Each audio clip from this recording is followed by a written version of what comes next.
At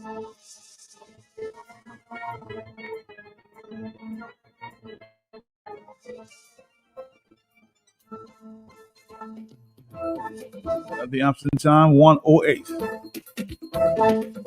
The pleasure is mine in the afternoon to say good afternoon to you, wherever you are, whatever you may be doing at this time. Welcome, welcome, welcome to the Talk on the Block. If it's on the block, we'll talk about it.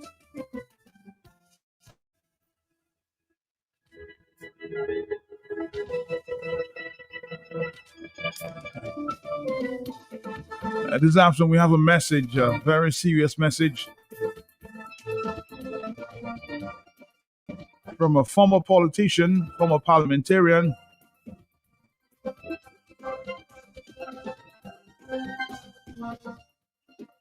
who says it's time for healing in this country.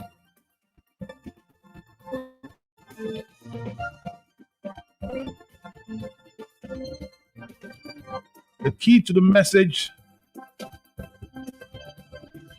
let's put down the political collars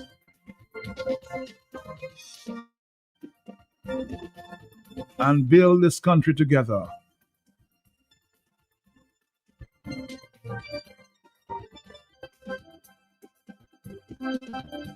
I guess at the end you will decide, but the message is to come together and build Dominica. From a former parliamentarian. When we come back, we'll find out who is that parliamentarian. A parliamentarian. Time for the healing of the nation. Too many fighting. Too much political tribalism.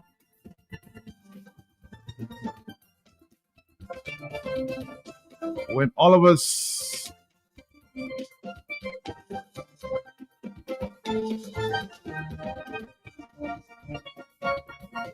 put our abilities together and resources together, we can build a better Dominica. So stick around. When I come back, I'll tell you who that politician is, or former politician or parliamentarian. You think it's time for healing?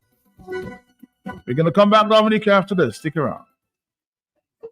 Calypso. Yes, the Calypso season is upon us. Saturday, December 13, 2025. At the factory, Valley Road. Only $20. Seating only $30. And imagine elimination VIP $100.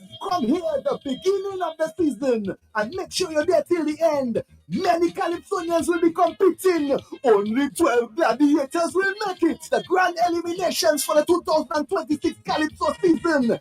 Saturday, 13 December 2025. Remember, 8 o'clock at the factory. Come here, the funny songs, the serious songs, political songs, everything. Bring your family, bring your friends, bring your dog and come. Sponsored by Josephine Gabriel and Company Limited. Flo Dominica, Big Edge Financial, DBS Radio. La Dominica Sketchup. The 2025 Dominica Music Awards is here. Bigger, brighter, and more spectacular than ever. A night where our legends are honored. New stars rise. And the rhythmic headwind of Dominica takes center stage. From bouillon to cadence, calypso to gospel, reggae to contemporary Dominican music. This is the night that celebrates the full power of our culture. VIP tickets are now available only $130. As a VIP, you will enjoy sitting in the main hall, your moment to shine on the red carpet, lights, camera, your elegance, exclusive access to mingle with the artists, your full prestige of the biggest night in Dominican music. VIP tickets are limited and are going fast. All purchases are final and non-refundable. Secure your spot while seats last. Visit www.creolehabit.com. Click Get Tickets today or go straight to www.creolehabit.com/tickets. Lock in your VIP experience today. The 2025 Dominica Music Awards, where culture shines, excellence rises, and you become part of history. Get your tickets today at www.creolehabit.com.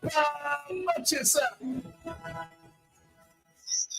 Friends, I want to speak to you not as a politician, not as a freedomite, but as your brother, your neighbor, your friend. See the hurt and feeling it as much as you for our country. As Dominicans, we are one. I know you're still asking. You're still asking. Who's that politician? Well, his name is Mr. Frederick Barron. Represented the Soufriere constituency in 2000. Remember when the Labour Party merged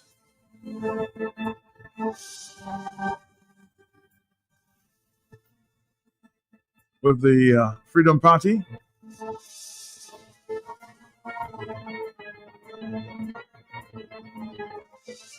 He was one of the politicians who won the seat at the time.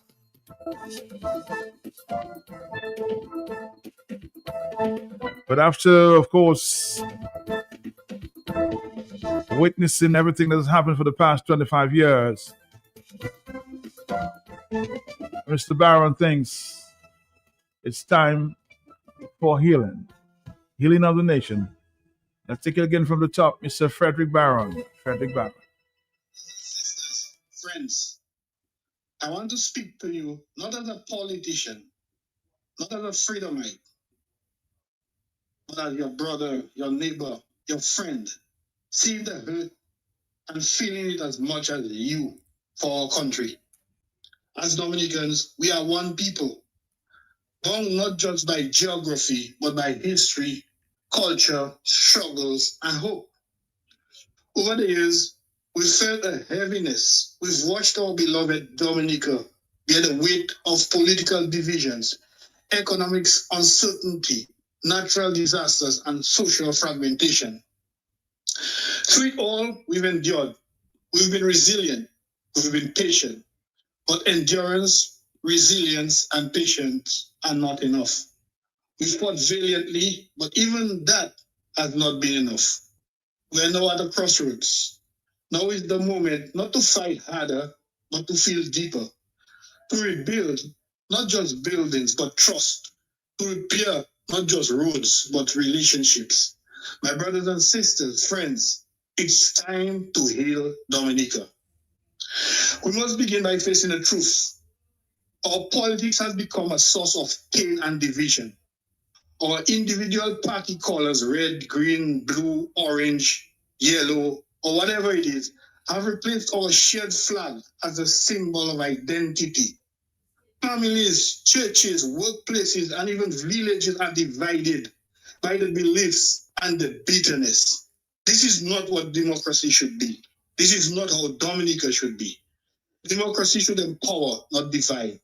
We can disagree without destroying one another. We can campaign without condemning.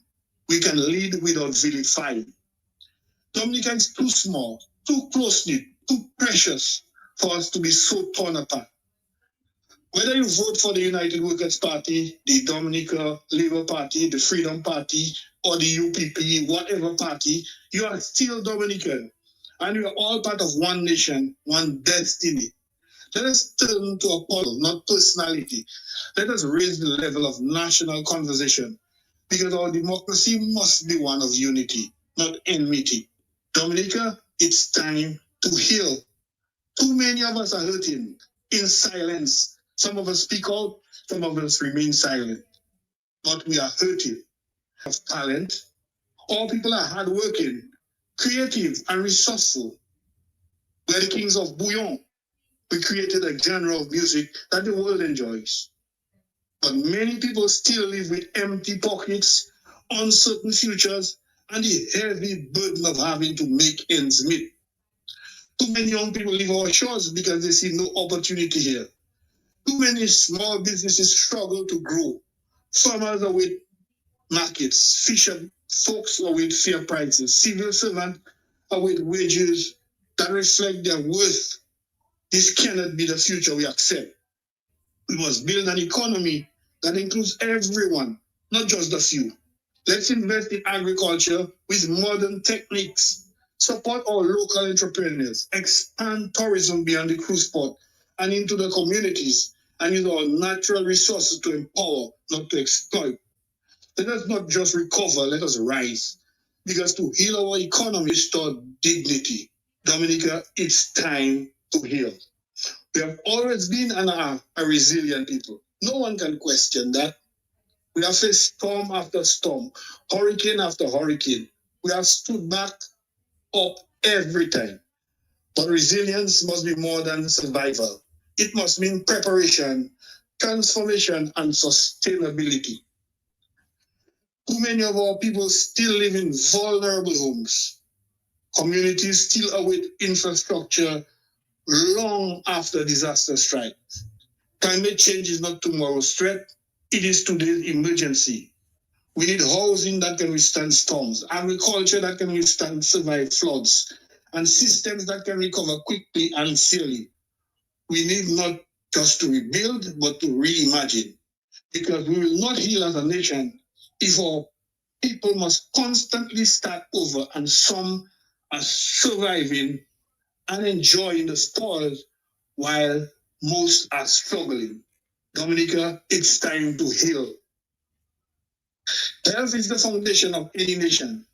Yet in Dominica, across access to quality healthcare remains a struggle for too many.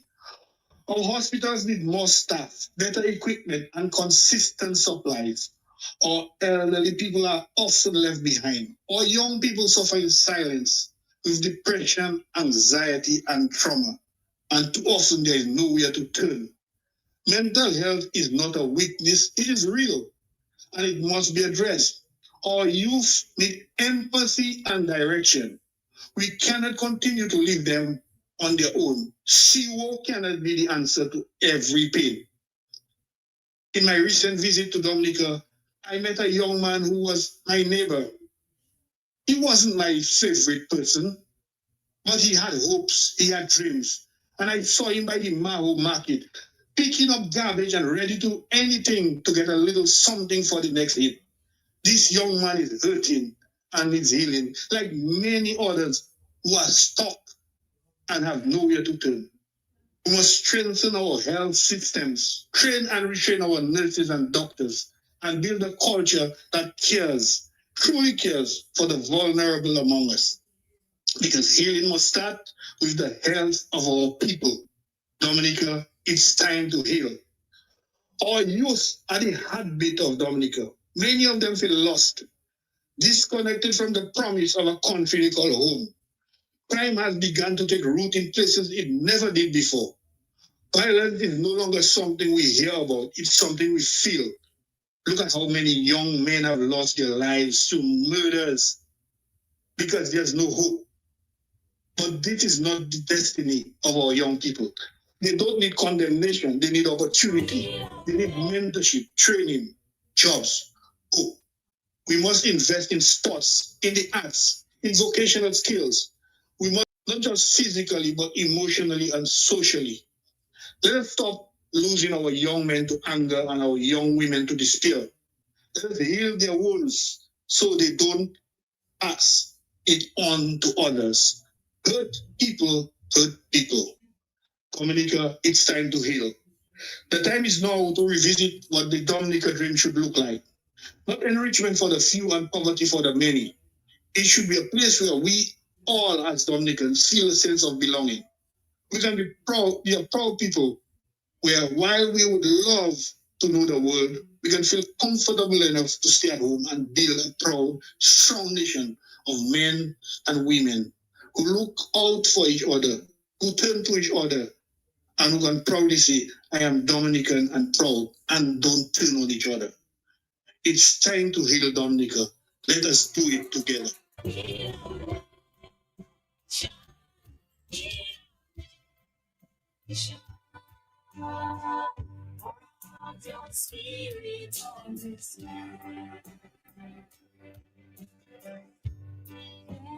Children crying as the test and race keeps swinging. It feels like no path enough to calm their fears. Need your healing hands, stretch across the land, healing broken hearts. A passionate plea to heal this nation.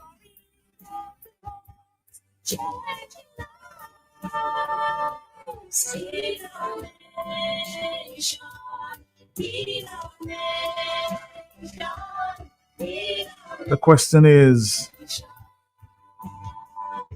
I'm sure many people are asking, is it too late? Can it still happen? Huh? So much division.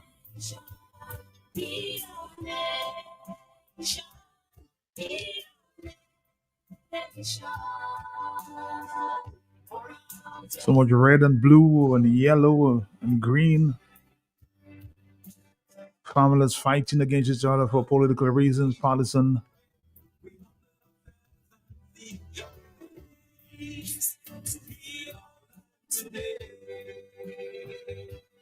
Very deep message there from Mr. Frederick Barron. Question still remains. Is it too late? Hello, talk to me. Yes. Good afternoon. Matt, Yes. hello. Good afternoon to you. I'm here. Good afternoon to you, Matt, and good afternoon to your listeners. I thank the Honorable Frederick Barron in a very special way. We are too divided as a people, as a country, as a nation, and it is time that we work together because we are each other's keeper, Matt. The politicians are not vexed with each other. The politicians are friends, even if you see them behaving and making statements with one another. They are friends. So Some of them. Yes, Matt. We're supposed to be united as a people, as a country, and of course as a nation. So I want to thank the Honorable Frederick Barron for a job well done. This is a statement. This is a man who I work with. I always say, Matt, that's the best boss that I ever had. Frederick Barron, and we have to take heed, Matt. We are each other's keeper. There will be difference of opinion, but we have to put aside our differences. Differences we have had, or imagine to have. And Matt, things like that, it hurts a country, it hurts people, it hurts family. People are in pain, people are mourning, it's just sad, Matt. It's just sad. Just a small country. Neighbors are not talking to neighbors, brothers are not talking to sisters, sisters not talking to mothers because of a difference of opinion, because of politics. We can do better than that, Matt. We can do better than that. We can support our party, we can support our leaders, we can support our candidates without denigrating, without undermining, without saying bad things to each other, because after the exercise, we all have to come together to build the Commonwealth of Dominica, Matt. We have to. So I want to thank Frederick Barron, and I want to urge Dominicans to take heed, please. Thank you and good afternoon. Thank you.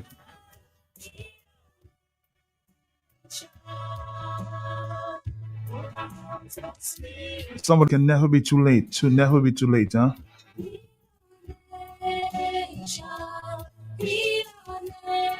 Anything is possible.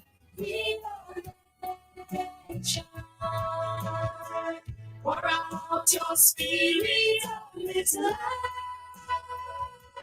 Heal our nation. Heal our nation. Heal our nation. Pour out your spirit on this land. Pour out your spirit on this land. Pour out your spirit on this land. Pour out your spirit on this land. Again, it's 1:29. I'm going to connect with Mr. Barron just to ask a few questions. Mr. Barron is now based in the United States. Pour out your spirit on this land. Heal our nation. Heal our nation. But always reminds me how much he loves and thinks of Dominica. Apparently, he doesn't like what he sees these days. Mr. Baron, what motivated you this afternoon there to write a message? I suspect you pondered a lot before you wrote this one. Matt, you know how many times you have called me to express an opinion on things happening in Dominica, and I've said, no, Matt, I'll pass. I don't want to comment and so on. You know, I don't live there now and blah, blah, blah. But Matt, I was in Dominica for the Creole Festival weekend and a few other days and so on. And I had a great time, I'll be honest with you. And that is what I think the problem is. I had such a good time. I went to the hills with my friend Al. I live with Hillary. I met family. I met friends. I did so many. Well, but remember, you were surprised to see me on the Bayfront, right? Right, yes. Yeah. But Matt, I saw certain things that, I felt there was so much hurt. And Matt, it's not only, I don't want to say, well, it's like the opposition are hurt, I saw hurt in many different people who support the government. Some people are very comfortable financially, but I could see, that there is something gnawing inside them. Matt, the country just needs healing. Matt, I think the Prime Minister himself, after 20 years, in fact, remember, he made a promise that he was leaving by April of 2025, right? And he reneged on that. And, clearly, he too might be hurting.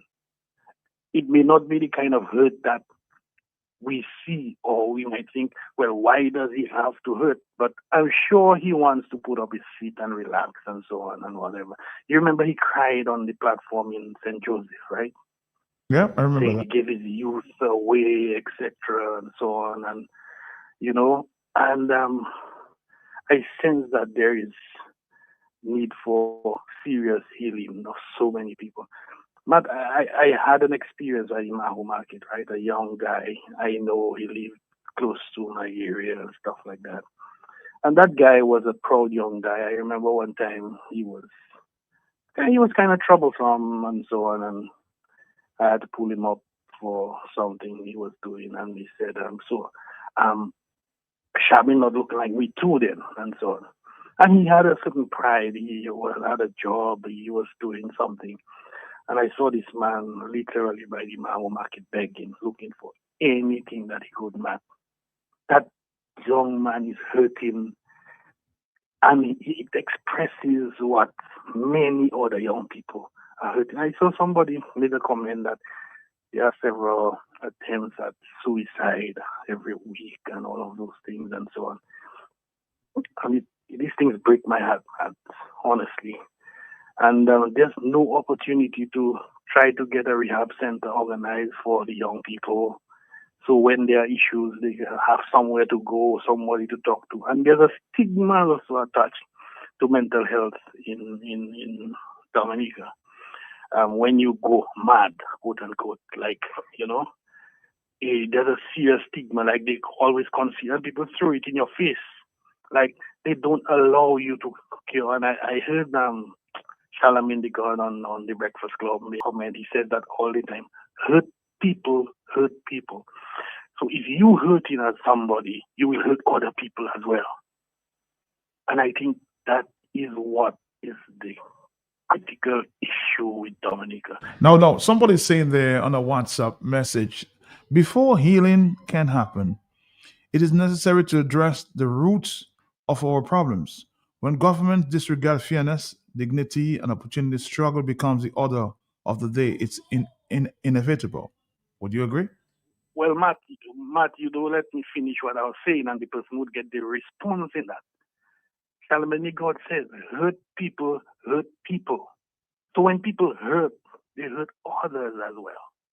And that is what is happening. That is the root of the problem. We have hurt people in leadership, so they're hurting everybody else. You understand? Yeah. And that is where Dominica needs to ask itself a question. You know, Matt, the politics I know, I remember in politics, as a politician, Earl Williams and I, we never saw eye to eye politically. But guess who I would go to lunch with outside of Parliament? Earl. You understand? We would discuss everything else. We would have differences of opinion on issues, but we were friends and we remain friends. You understand? But now you have a tribalism where if you don't support what I support, I don't want to be your friend and I have to sully your name. And Matt, you remember when I was at Nature's Water and you were trying to convince me to go on the media to give my side of the story? Mm-hmm. And you remember what I told you, Matt? No matter what people that have already been brainwashed into believing that I cool in Nature's Water, no matter what I see, they'll believe that. They'll not believe that Frank Ban owes me $120,000 deposit I made to purchase Nature's Water. You understand? They will just believe what they want to believe because the culture has transitioned to the point where we don't feel for each other. We just feel like turning on each other, attacking each other, and that kind of thing. And the politicians are happy with it because while we are attacking each other, they're lining their pockets and their chosen friends' pockets. You understand? Because hurt people, and Dominica needs to heal. And I heard you playing a Sigrid song, Heal Our Nation. Matt, you must use that as your anthem. We need to play that plenty so the nation needs to heal. Labor rights need to heal. UWPI need to heal. Freedom rights need to heal. It's not about party. It's about people and how we hurt inside. You know, Matt, I had a conversation with somebody who is a staunch supporter and very open critic of anybody that tries to criticize the government. And I said, look, I don't want bullshit. I want you to talk to me as a man. You understand? We're having a conversation. And it would be amazing what that person was prepared to see. And then right after that, they will go out there and say, well, UWP was doing that, and this was doing that, and that, and blah, blah, blah. And I say, but does that address the hurt that you have? Because you're hurting too. Well, you know, that's how the system is. You know, and that's unfortunate, man. And I think we need to ask ourselves questions as concerned Dominicans, Matt, and I'm trying my best to see where I can get, at least start with the young men, assistance to create an opportunity for them to talk to each other, because you know we have a machoism about us in Dominica. We don't talk to each other, or we don't feel we can talk on a level and expose any insecurities because I have to be the man, you know. So I will probably at a later stage give you details. But tell me what has changed? I remember the days of the AT political party, and still be friends after the fact or after the elections. But since this government, I will say, since this government came into office a few years later, this whole mentality seemed to have changed. So, what do you think caused that change that we looking for? We were looking for healing, but you know that that mentality of hate if you support somebody else has mushroomed. Why? That's the question. Why? People, the is very. People elect you, and as soon as they elect you, they forget that they elected you to serve them.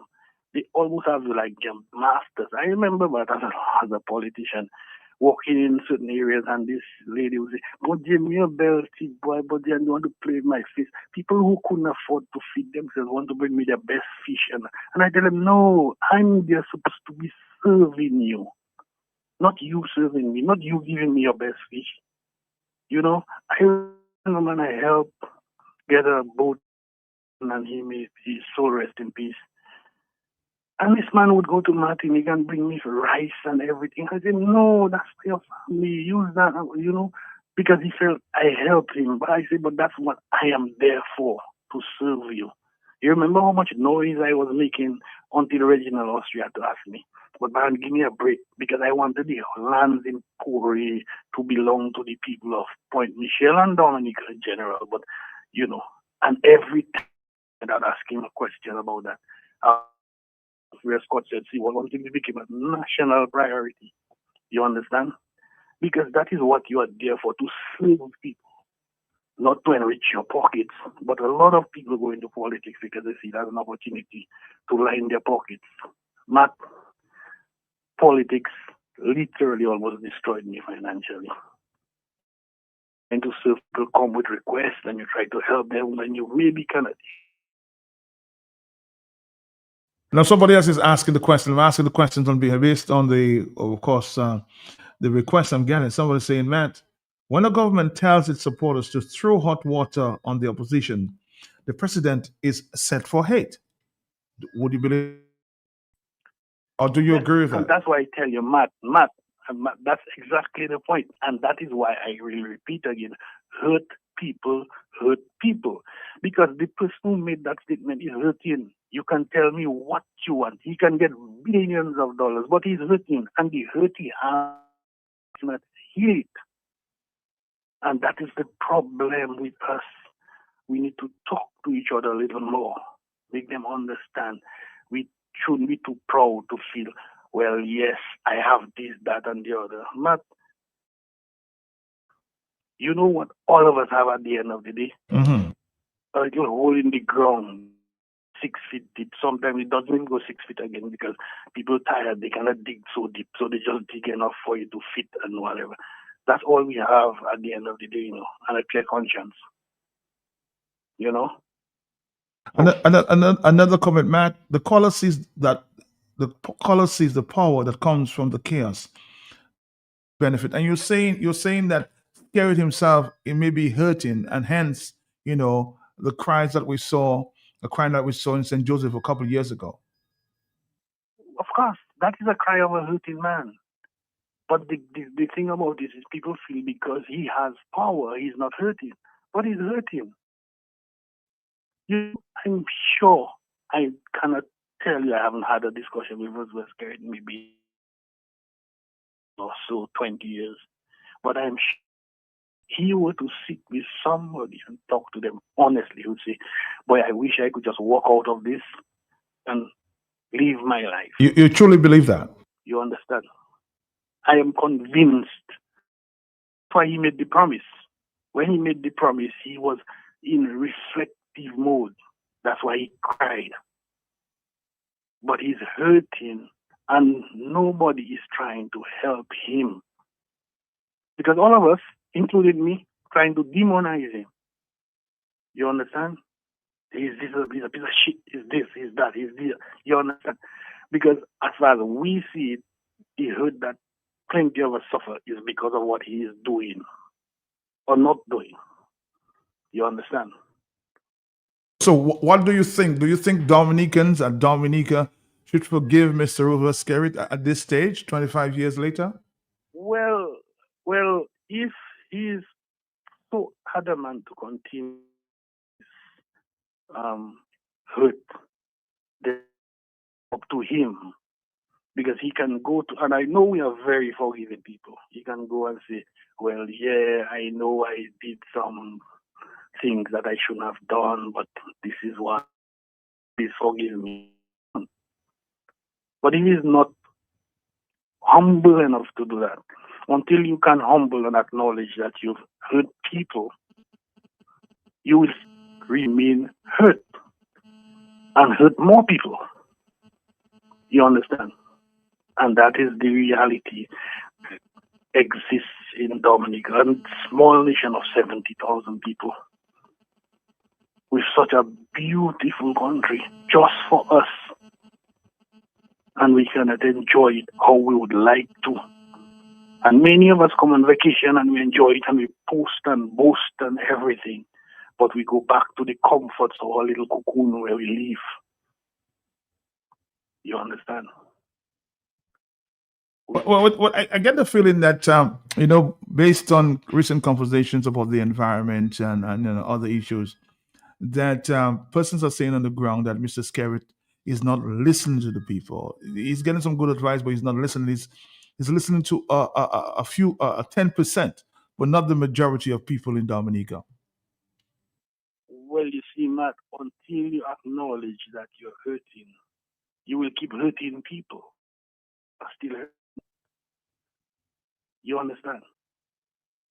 You are still hurting. So until you acknowledge that I am hurting and I need to ease that burden on me,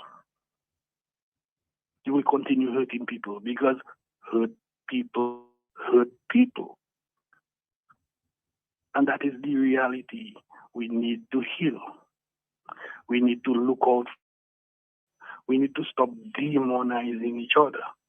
But somebody's saying there, and another WhatsApp message, a lot of messages are coming in there. Why is Mr. Barron not asking for Prime Minister to say, forgive me? In other words, tell the country, I've done wrong and forgive me. Why are you not asking for that? But didn't you just hear me say that, Matt? If you replay it, you'll hear where I say he could make his mea culpa and say, I know I may have done or hurt people, maybe not intentionally, blah, blah, blah. I didn't give all that detail, but I just said that a minute ago. Because you must have sent the text before I said that. I'm sure. Because I said exactly that. He asked for forgiveness, and we are forgiving people. Did you hear me say all of that, man? Yeah, but somebody asked again on Facebook, nobody's chinning the Prime Minister. He can leave anytime he wants. So why are we saying heal the country when the Prime Minister knows what he has done and he can leave anytime he wants? Yes, he can leave anytime he wants. Mm-hmm. But can he? Can he? You understand? It's a rhetorical question. He can leave anytime you want, but can he leave anytime you want? One pastor is saying at this time, when a supporter is telling someone to say, give labor rights everything of the country and give nothing to anybody else, what is it that you expect? To look out for the other person, the other person that might not be supporting you. You said that. Yes, I mean, he's saying that a supporter is telling someone they tell me to only give labor rights and nobody else. So Matt, so you don't think pastors hurting too then? Of course they're hurting. Exactly, and hurt people. So when they're hurting, people express their hurt in different ways. And that is the problem. Somebody's asking you to qualify because they don't understand why. Qualify or specify what is this hurt? Why is Dominica? I think you spoke to that, but maybe a few people have joined us a little late. There is economic hurt. There's emotional hurt. There's physical hurt. But there's many different kinds of hurt, and some people are hurting economically. Some people are hurting spiritually. Some people are hurting. A lot of our young men, because of our culture, are hurting emotionally. And you know what they do? I mean, you see how many young men lost their lives for violence and so on, because they don't feel like they have an opportunity to live the Dominican dream if they don't get involved in some of the nefarious activities and that kind of thing, So they're hurting, and they look for an easy way out. And in doing so, they're hurting other people. You understand? Somebody hurt them, not intentionally all the time, but inadvertently by doing certain things that causes them to feel. You know what they always say, man, about a society? If you feel you don't belong in a society, you don't feel like you have to protect that society, you will try to destroy it. You understand? And all these different types of hurts. There's women out there who have been hurt emotionally, sexual abuse, all kinds of things, and they cannot speak to anybody because they're afraid to say who did what to them, when, why, and where. Feel that things will happen to them, and they're hurting. They go to their homes and hurt their families or their children, and it's a cycle. Well, I can tell you based on the WhatsApp I'm getting, they're saying, why are we asking or we're asking, you're saying there, which it's time to forgive and forget and move on when Mr. Scared himself is not doing that. So this is a lot of confusion coming here because person are saying, he Scared hurt because he's a failure. So why is he staying in that? I'm I'm not saying to forgive anyone because for you to at fault, you understand. So I'm saying if he does say to us or to Dominicans, I know I may have done you wrong, maybe not intentionally. Please forgive me. Let's try to cleanse up and move on because there's too much hurt in this country. I told you about the young guy. The last person I expect to see power on the road is this guy because he had a certain pride. He felt that he needed to be a certain place to do a certain thing in life. You understand? And now he's subject to being by the road in Maho, by the market, picking up rubbish for people and so on. It's mad that if nothing else, that sadness so much you would never imagine. Because I saw him somebody who was prepared to do what he has to do to survive. Now he's somebody who's prepared to just do what he has to do to get another hit. But again, before you wrap up, because a lot of calls are coming in there, you're basically saying, Mr. Barron, that it's time to come together for the sake of Dominica and put all the politics behind. That's your point, yes? Well, the politics will always be there. What we need to try to do is change the style of politics. Because Matt, you know me already. I am the kind of person with my mind. And if somebody decide they want to mess with me, I will undress and go in the gutter and roll with them in the mud. And then after come out, put my best perfume on me and move on. You understand? Mm-hmm. Because in Dominica, that is almost what you have to do to survive. Because too many hurt people in leadership, hurting all the whole country. And hurt people hurt people. So let us try to heal. Look for healing from the top down or the down bottom up, whichever is a need to try to heal those hurts that we cannot talk about. You understand? Let me ask you a final question, final point there. For somebody says, Matt, hurt people my foot. Reconciliation can only begin when there's a relief from oppression. Is Barron asking people who have been hurt by the ruler that they should turn the other cheek to balance the hurt? That's the question, the final question, yes. Absolutely not. You understand? Because how can you be hurt and still hurting? No, it's the hurt people at the top that needs to do their mea culpas first and show leadership. That is what true leadership. You understand?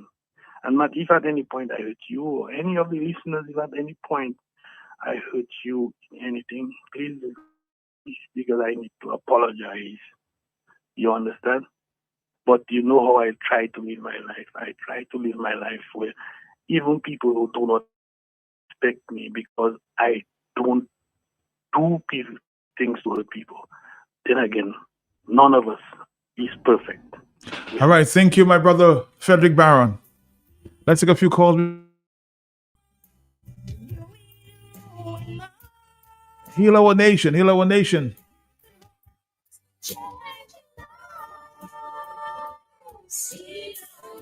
Somebody else is asking that why would one want to stay in power for so many years? It's not working like that. It's too long. It's not right. It needs to change. 154, yes. Yes, Matt. Good afternoon to you and your listeners, Matt. Good afternoon to you, yes. I understand Mr. Barron Yes. and wanting to heal a nation. But Matt, this healing of Dominica must, I will repeat, must be with the present Prime Minister.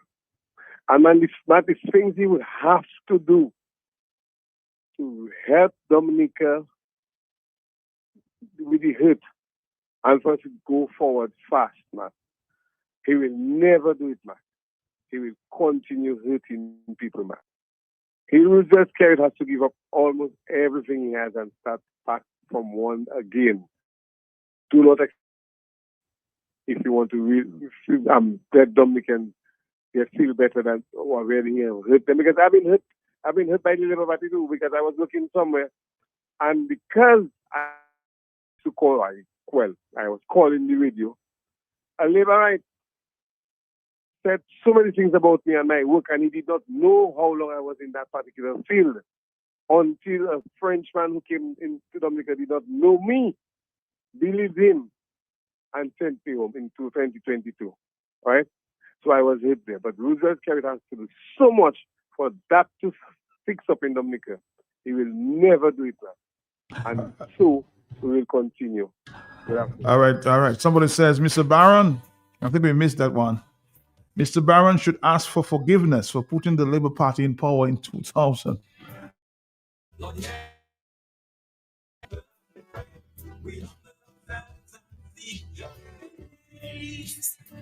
On the telephone, hello, talk to me, yes?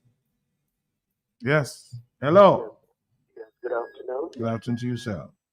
And how are you? Best, sir. I just wanted to comment. Go ahead.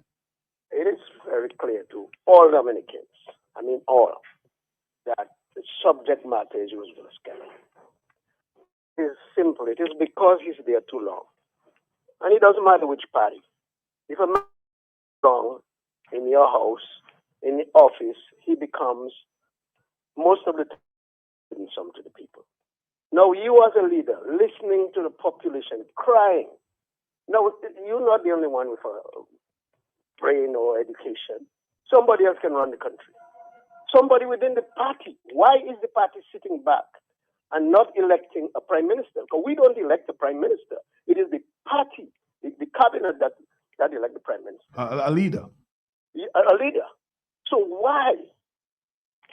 The hue and cry of people. Now, the people that support what is going on, most of them feel they don't have a choice because they're getting favors. People are being, trapped either with a few dollars, apartment or something, and they feel they have to support in order to get there. You heard Mr. Pascal yesterday. He talked about going over to wherever he went to do some training. And he said he needed others with him. But because they asked him, are they part of the party? Do they support this government? Mm-hmm. And once he says no, or he doesn't know, they don't go. They rather send him alone. And the country loses. Now you take a country like Singapore. Give me a few minutes. This is a country that was as bad as Dominica in terms of corruption. You have a leader took over and changed things. Put the right people in the right place. And what happened to Singapore today? Singapore is one of the wealthiest countries. It is about giving everybody a fair chance. If you don't give Dominicans a fair chance, they're not going to be able to move on. That's why everybody's leaving and going. And it upsets me. It really does. See that we are bringing in professionals saying we don't have trained people when the whole idea of having professionals rests with the government policy. We give favors to outsiders for business, for education, for training, for everything else. And then everybody is out there begging. How can you build a country like that? If foreigners leave, who do you have to build your country? And so the bottom line is Mr. Skerrit needs to go. He needs to go. If he doesn't go alone by himself, then the cabinet is to say it's time for us to change. Whether it be Mr. McIntyre or Ms. Greta Roberts or whoever it is, to have a prime minister. Now, I observed recently it's been said leaving different people in charge. So there will be no clear leader. And that is a tactic being used, not to have a successor. But it's time for Dominicans to see and understand that this is the road to disaster. We are already there, but we can survive. Anyway. Thank you, my brother. Somebody says there on a WhatsApp message, Matt Barron is right, because to date, we as a people do not know what is in the memorandum of understanding that we signed with China as government. As Barron rightly said, he wants to leave, but because of all the alleged corruption he got himself involved in, the biggest headache he has right now is going to evade the big hands of the international laws. He broke the accountability for CBI is another big headache. May God bless him, Mr. Skerritt. May God bless you. Somebody saying that.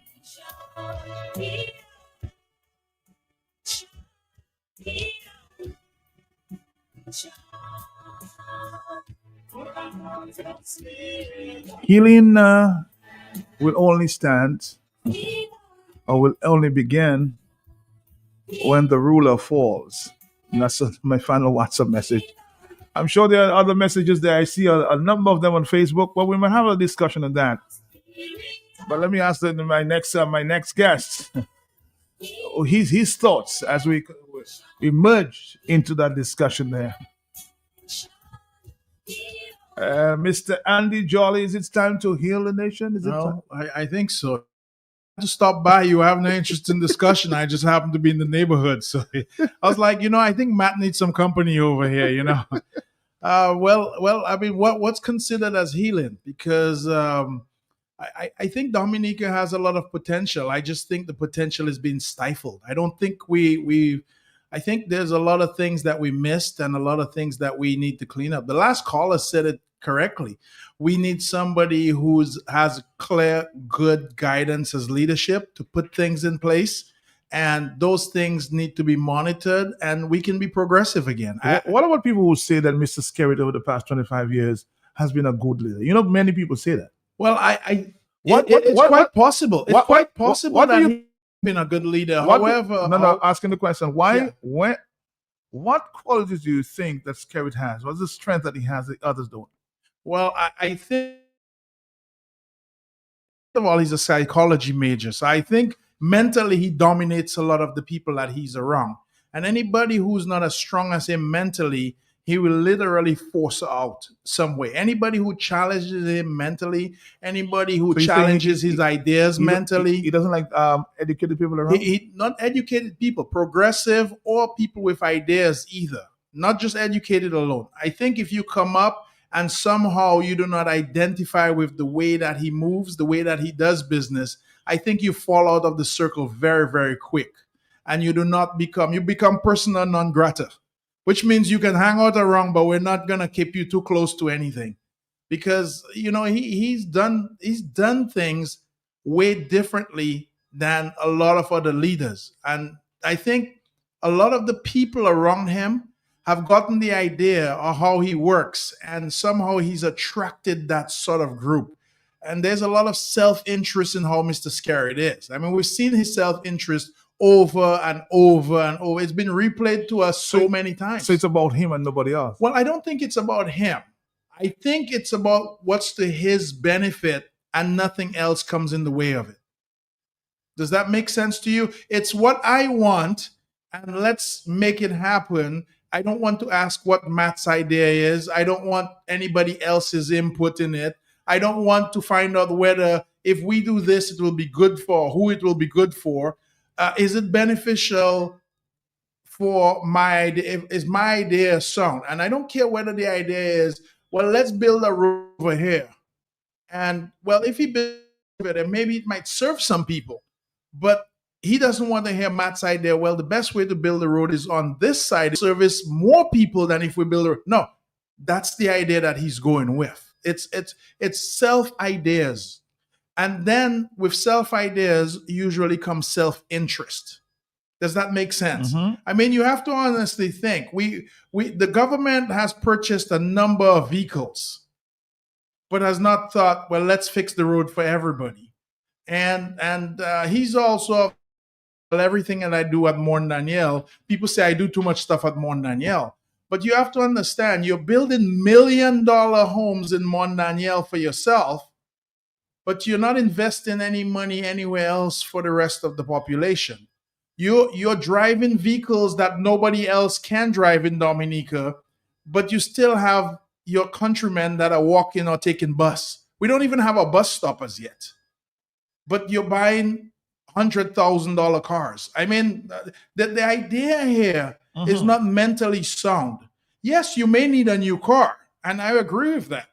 Yes, you may need something that's more secure, more sound, but you also have to think of, well, what cost is this? What cost to my people? What cost are my people being able to do the exact same things that I am able to do? Somebody just pointed out there. I mean, when we get into politics, I've never been a politician myself. Me neither.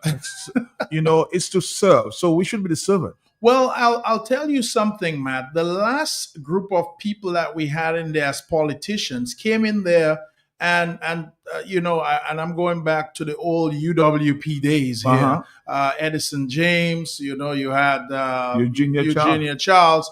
Those people were in there to serve and to develop the country. These people had a strong country mentality.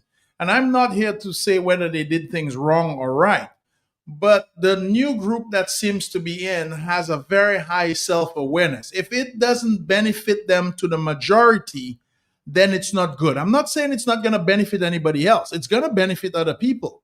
But if their interest is not benefited, it's not good for them. And I think a lot of the things that are done, Matt, are done for ratings again, in the sense that the government does things, but they sit down and they say, well, how will this look? Can I politicize on this? Can I campaign on this? Can I make a big deal? Can I make headlines on this?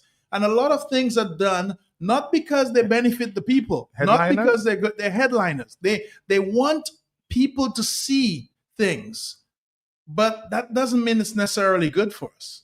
So I think this is the way that decisions are being made at the top right now. Is this going to be, if we, for example, we've been building geothermal for how long? For 25 years, right? I think 20 years or so. I don't know. It's a large number. From about 2012. Yeah. We were talking about it. But it's becoming a reality as we speak, they tell me. So-called reality.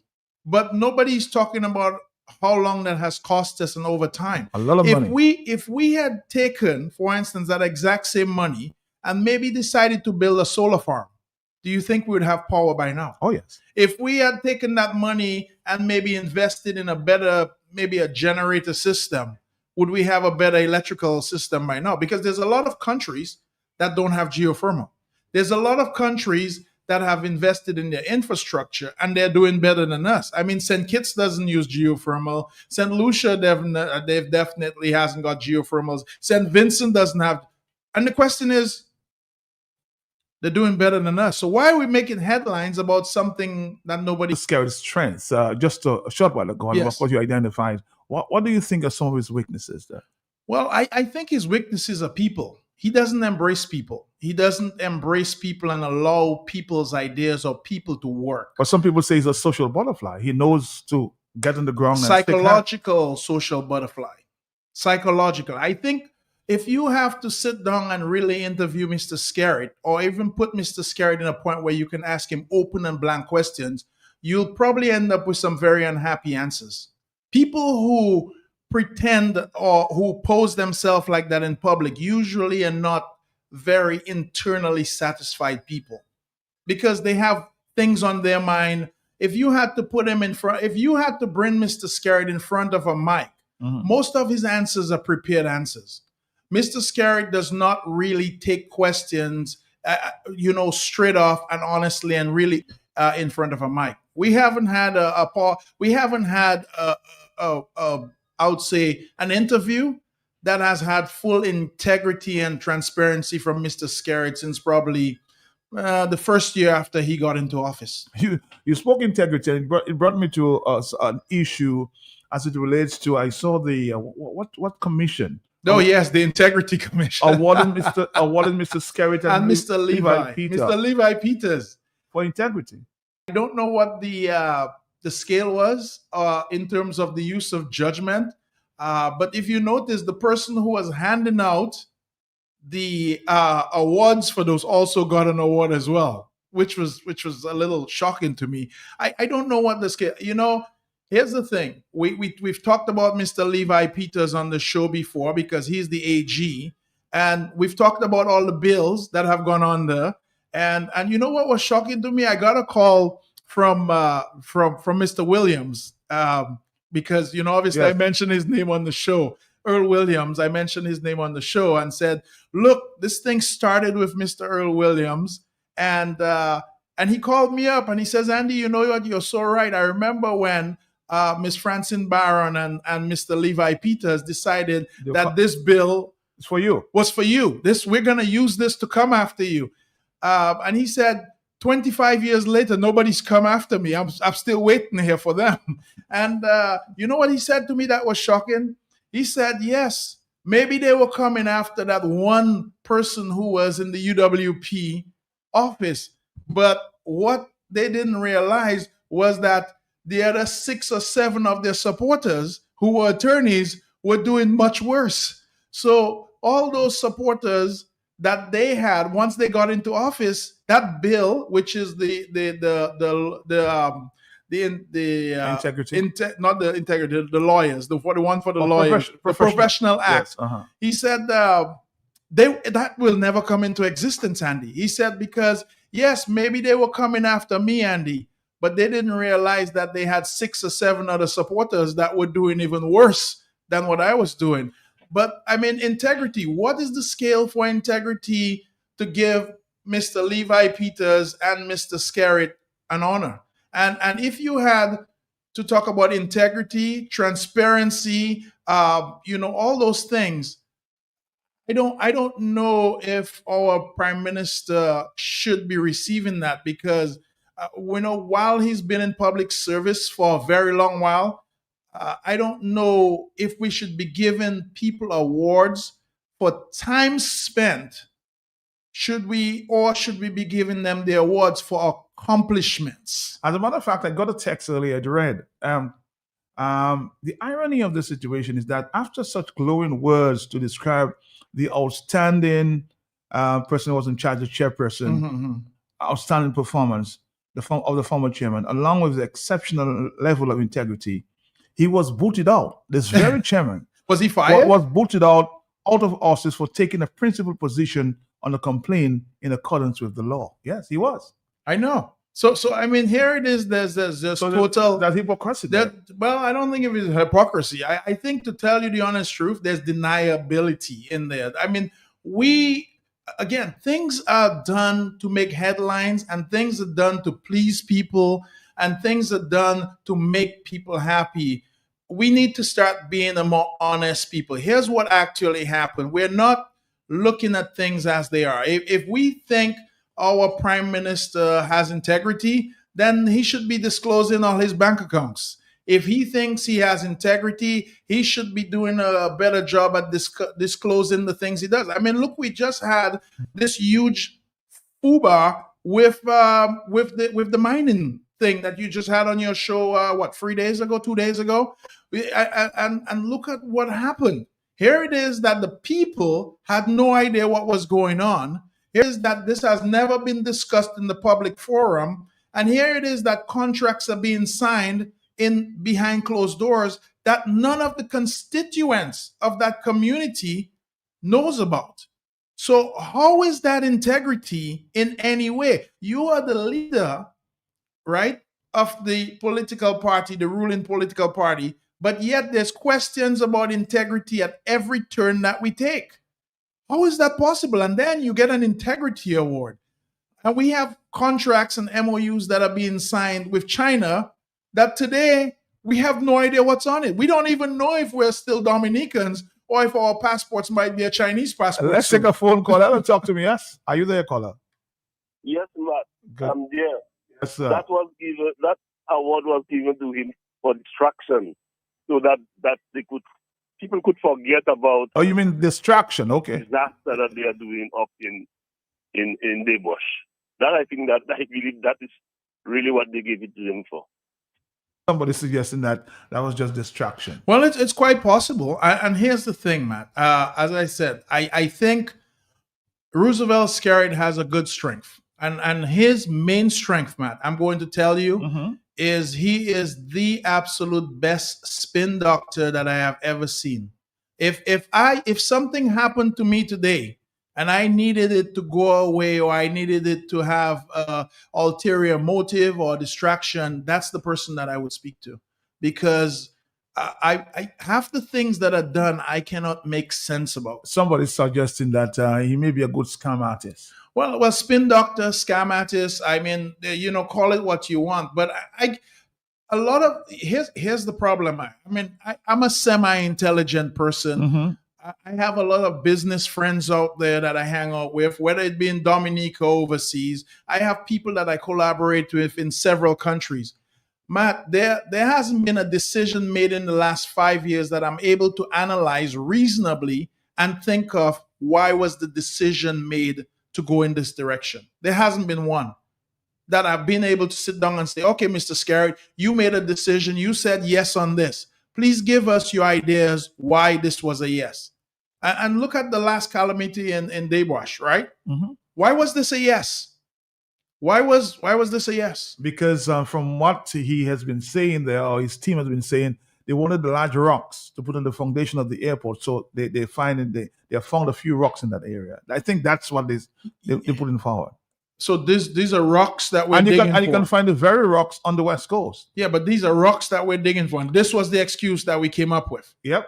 Okay. Others are just suggesting maybe mining or maybe copper below there. It's questionable. Matt, this is the problem with this administration. It doesn't matter what they tell you. It's very hard to believe after things are done. You remember when we had this debacle, Matt, when Mr. Roosevelt Scarrett wrote a check to buy a car to transport his kids, and I don't remember what the exact price of that car was. I think it was in the $180,000 region somewhere. What happened? Nobody told us about this, and when it got found out, it was like, well, here's what I'm going to do. I'm going to return the car, and I'm going to tell them. Matt, there was no discussion on whether the car got returned. I don't think that car's been returned. I mean, do we see any paperwork where that car's returned? There's very little information that comes. Every bit of information that comes from our Prime Minister's office is reactive. When we find out something and we go to him and say, hey, we catch you, what's going on here? There's always an excuse. Why is that? Why is Dominica constantly in reactive mode? Why are we not proactive? Why are we not coming and telling the people what we're doing, when we're doing this, and with clear direction for everybody? Why are we not getting the information beforehand? Let's take a break. We'll come back, Dominica. We're here with businessman Andy Jolly.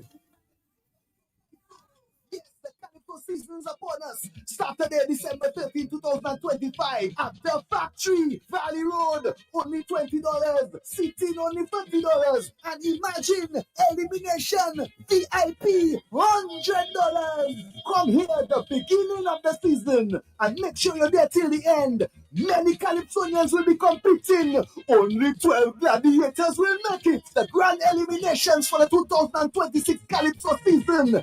Saturday, 13 December 2025. Remember, 8 o'clock at the factory. Come here, the funny songs, the serious songs, political songs, everything. Bring your family, bring your friends, bring your dog and come. Sponsored by Josephine Gabriel and Company Limited, Flo Dominica, Big Edge Financial, VBS Radio. La Dominica Schizo Power. The 2025 Dominica Music Awards is here. Bigger, brighter, and more spectacular than ever. And night our legends are honored. New stars rise. And the rhythmic heartbeat of Dominica takes center stage. From bouillon to cadence, calypso to gospel, reggae to contemporary Dominican music. This is the night that celebrates the full power of our culture. VIP tickets are now available only $180. As a VIP, you will enjoy sitting in the main hall, your moment to shine in the red carpet, lights, camera, pure elegance, exclusive access to mingle with the artists, your full prestige of the biggest night in Dominican music. VIP tickets are limited and are going fast. All purchases are final and non-refundable. Secure your spot while seats last. Visit www.creolehabit.com. Click Get Tickets today or go straight to www.creolehabit.com DominicaMusic.com/tickets. Lock in your VIP experience today. 2025 Dominica Music Awards. The culture shines, excellence rises, and you become part of history. Get your tickets today at www.creolehabit.com. Manchester.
All right, Dominica. We're back. We're back. Somebody saying Matt Skerritt's strength is his ability to distribute the national wealth with little or no accountability. That's one person. He has no checks and balances. Yeah. But Matt, it is true. I agree with that person. You know why? I am here. It is that there was a speech that was done a couple weeks ago, and one of the things that I picked up from the speech was very annoying. He's like, people should be grateful that we're giving them $400,000 houses or giving them $400,000 homes. And I'm thinking, how do you take the public's money? This is 60,000 people in Dominica, and you decide you're going to take $400,000 home and give it to an individual. And right away, you've changed somebody who was poor into somebody who was rich overnight. Because I mean, I would like it if somebody gave me $400,000. Wouldn't you like $400,000? Oh, yeah. So why don't we all as Dominicans deserve $400,000? Now, I wouldn't mind if he had said, hey, we're using this for investment purposes, and the money that we gave them a $400,000 home, but they're paying back for it, and that money is being used to help progress Dominica as a whole. But these homes are basically being handed over to people with no restrictions or with no reason. I mean, they're basically picking people out of a hat and giving them a home or giving them somewhere to live. And as we know, I mean, this is something that I learned in real estate school. The place where you live is your most expensive expense. Somebody's saying here, man, every time Mr. Andy Jolly comes on the air, he basically focuses on a lot of Skerritt. I don't believe that, but that's what somebody's saying. But again, we'll continue. He says, well, that's what the topic's about today. He's not changed. I have never heard Andy call for the removal of Skerritt from office. Does he believe that fixing Skerritt is our problem? Well, I will tell you, we have so many problems here in Dominica. It's our solution. But this removal of Skerritt alone will be our problem. We do need to change a lot of our ideas and our attitudes. We have a lot of colonialism, and that's a big word.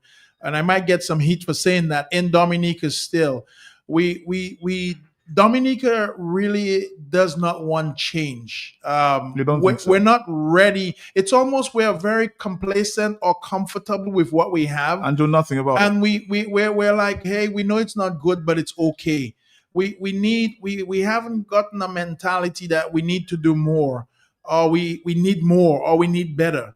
and we've had the Bayfront. Matt, I've come on your show for probably the last 5 years, and I've mentioned several things on your show, and I'm just gonna go to one or two of them right now. We've had a problem with traffic, with people getting into work when we have cruise ships here, and it's been literally tanking our economy every time we have a cruise ship. Now, here's the thing. How hard would it be to put a few police officers around to help take care of the traffic?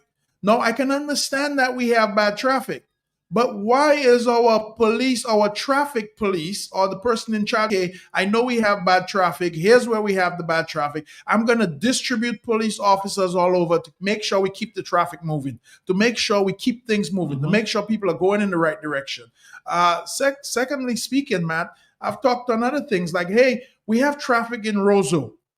We have a few roads in Roseau that are two ways that we should probably make one way. But not only that, we should only have parking on one side of the street, and a lot of the smaller streets in Roseau should have no parking. Now, I will tell you, and then this is going to be a success, that the government has taken us up on removing all those derelict vehicles. Remember, we had a big But conversation. they're actually taking us up on things of, because we've said before that too many no parking areas. Too many no parking areas, so they reestablished that. December 26th. December 26th, yeah. So people are listening, but the question is, it's moving very slow. And as we remove one problem, we create another problem. And I'll give you another thing.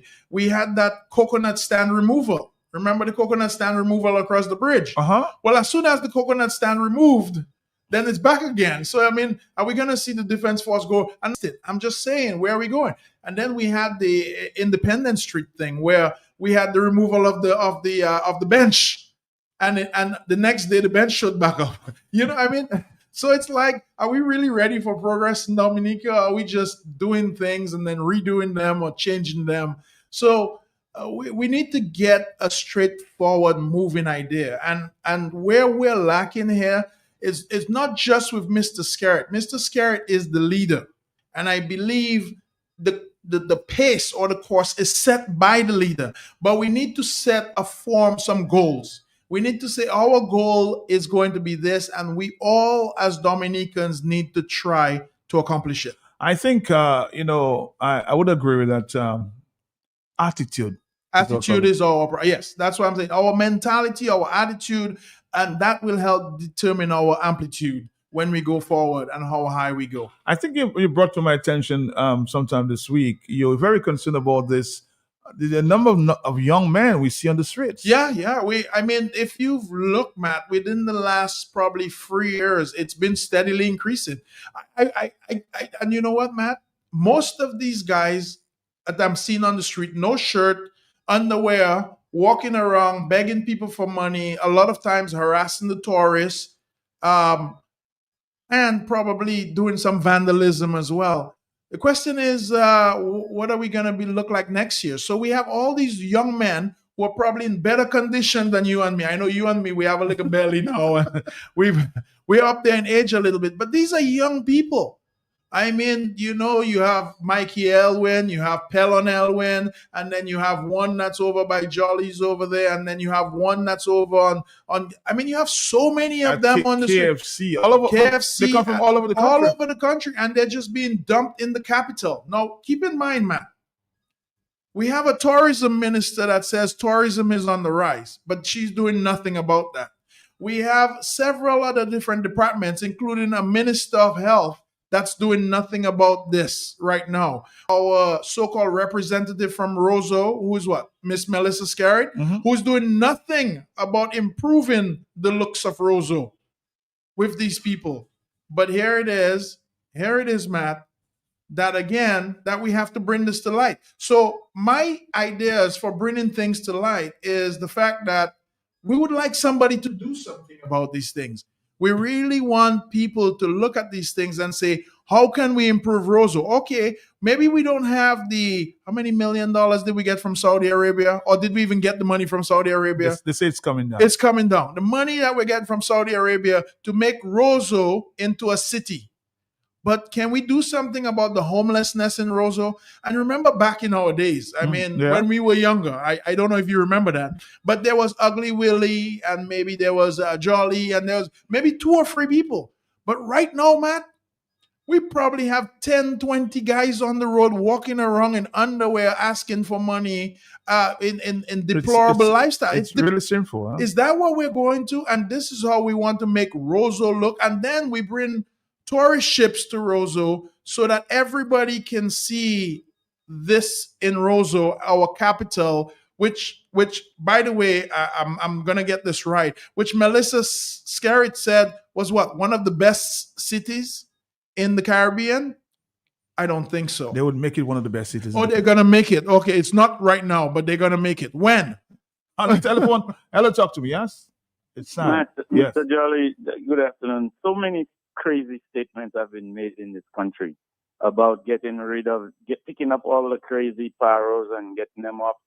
So we've heard all these statements. We've heard Melissa and her money from Saudi Arabia. It sounded like a grant, and then next thing, Skerritt says it's a loan, and it's just confusing. There's no transparency, no accountability.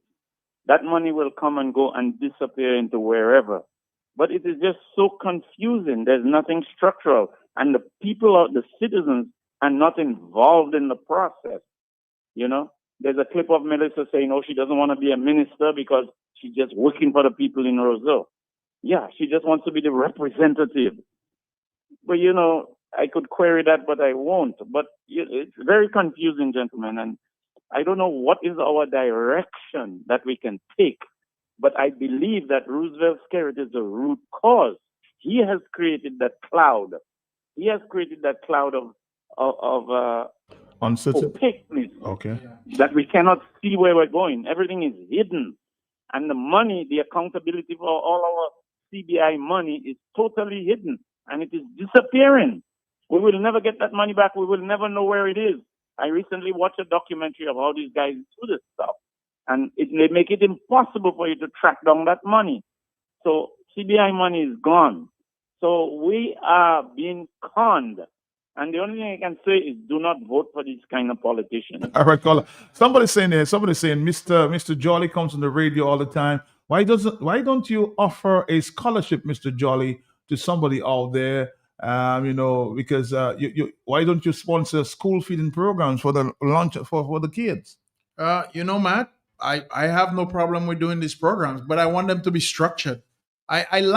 I'm somebody who, and of course, I've seen you help. Matt, I've helped a lot of time. People may not know it out there. But you don't beat your chest. We don't beat our. In fact, for the person who's saying that, I will tell you, if you're up and current on news, look at what we just did at SMA. We just built a science lab over there. So for if you're out there looking, pay attention. My name may not be on it and my hand's not on it, but I'm pretty sure my money's floating around in it. So, but it's not that you don't want to help, Matt. I think there's a lot of people out there who want to help Dominica, but what they would like to do is help programs that have good leaders attached to them and good accountability and transparency. If you told me right now, donate $1 million and that $1 million is going to go to good use, and I know it's going to go to the right people, do the right things, it's not going to disappear in somebody's pocket, I would consider it. By far. I know just last year, we of course, you asked some of the Carib people asked for some help, and you did. Yes, we did with the Carib chief. Yes, we did. I'm always willing to help if I know it's going to a good worthy cause. One of my chief causes that I will tell people is children. I think the younger generation are going to be our future. I like to focus on that. I sponsor very healthy that I do that are associated with kids. I do birthday dreams. For those of y'all who don't know what birthday dreams are, these are 2 young ladies that I know that started a very impressive program, and they built it up into one of the largest charities that do birthdays for kids who are homeless. And Matt, it brings tears to your eyes to see kids living on the bridges, kids living in parking lots. They've done birthday parties for them. And I like that charity. And I've done one with the babies as well. that are born to drug abuse moms as well. But I like to So do you things put, you that put are your money where your mouth Oh is. yes, I like to. I mean, I think So- if you have money, So I'm going to challenge Mr. Al Benoit to do the same. if Al wants to show up, Al, if you show up with $1 million, I'll show up with $1 million, and we'll figure out a good charity, you know. But we're not going to spend money uselessly. That's me. All right, hello, talk to me, yes. Hey, Matt, good afternoon. Good afternoon. Good afternoon to you, yes. Yeah, why should talk about the tourism situation and all these people that walk in the room naked? It's sad, very sad. Besides that, I make an observation. From since December started, we're having almost two cruise ships every day. Even new ones that we have never seen before. I saw a beautiful one yesterday or the day before, maybe from Virgin Atlantic. Let me say, this place is deplorable. You can't have all these boats coming in. You're not picking up garbage. You have all these people walking around naked. And at the same time now, you have this kind of derelict these sidewalks are just, I don't know, a disaster from the time you leave the little platform there from Goodwill School coming into Goodwill Road. And let me tell you, that something needs to be done about that. They have even policemen standing up when you have tourists in port about 2, 3, 4 years ago. You're not saying nothing like that. Some of these people, when they realize the kind of a maneuver they have to do to just walk into that area, some of them turn back. I actually see that with my eyes. And it's something needs to be done. Now, when they're talking about building up roads, they're talking about roads, but supposed to be the model, you know, the envy of the Caribbean. One of the cities that's the envy. And you know better than that. Look at what we have, and we call that the envy. And this people have said that many years ago. They show all kind of photo of stuff, what Roseau was going to be like. And lately, just before the independence, they run in and just send concrete on sidewalk, and that is the modern city of Roseau. My brother, the things we settle in for in that place, the people are the problem, you know, because these guys laughing all the way to the bank and selling little dust, little peanuts, and people clapping hooray for that. We have most of the culverts in Roseau that still have maybe sand from Maria under them that has not been cleaned. And these culverts actually collapsing right now. They are collapsing, and something needs to be done about all that.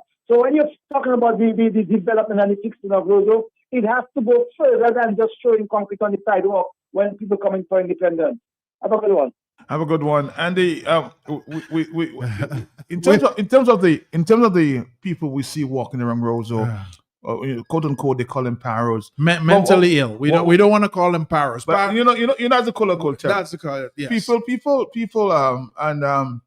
and digging for the garbage as well. Oh, I've seen that. Digging, actually pulling the garbage, looking for food. So that's the worst part. But how do we fix it, Andy? Well, we have to look on the people that we actually have hired to take care of those things. So basically, one, we should have somebody in charge of mental health, and that person in charge of mental health, whatever minister that is in charge of mental health, is responsible for that. The second person who's responsible is our minister of tourism. And then the third person that should be responsible is the representative for the Roseau community, how many ever of them there are. So we have 3 people that are responsible, and those people should be sitting in a room talking about these type of problems, because that's the only way we can do it. And what's the you asked me what's the solution? Yeah. We need to look at what resources that we have available to take care of these people. We need to look at resources to put those people on the proper medication and make that. Matt, we cannot have a city, and I'm going to tell you something. I have traveled all around the Caribbean, and Roseau right now is the worst. I've traveled to St. Kitts. I've traveled to St. Lucia. I've been in Rodney Bay. I've been in Castries. I've traveled to the French Islands. This city right now, the small city that we have called Roseau, I don't think it's a city, I think it's a town, is the worst. We have the highest number of young men walking around begging, digging for garbage, sleeping on the streets, harassing tourists, sleeping in different locations that are not homes right now. So right now is the worst. As a matter of fact, I see them. I've seen them sleeping in this big building next to the credit union. Yeah. And then, Matt, you know what one of the House things of is? Dark Security call it? Yeah, House of Dark Security. Is that what they call it? Matt, the nice thing I like about you on Talk on the Block, you know all the local lingua. Every time I come here, I learn something new. But Matt, here's the thing. This is mental health. This needs to be dealt with. Not only that, it's showing up as bad for our tourism. It's showing up bad for our people. Matt, and those people are just walking across cars, walking in the road, sometimes dancing in the road while you're driving. And it's like, what are we waiting for an accident to happen for us to hit somebody? That's crazy. We need to be proactive on these things. Let's get together and get this done. Something has to happen, because it's really amazing. But Hello, the- talk to me. Are you the caller? Yes, ma'am.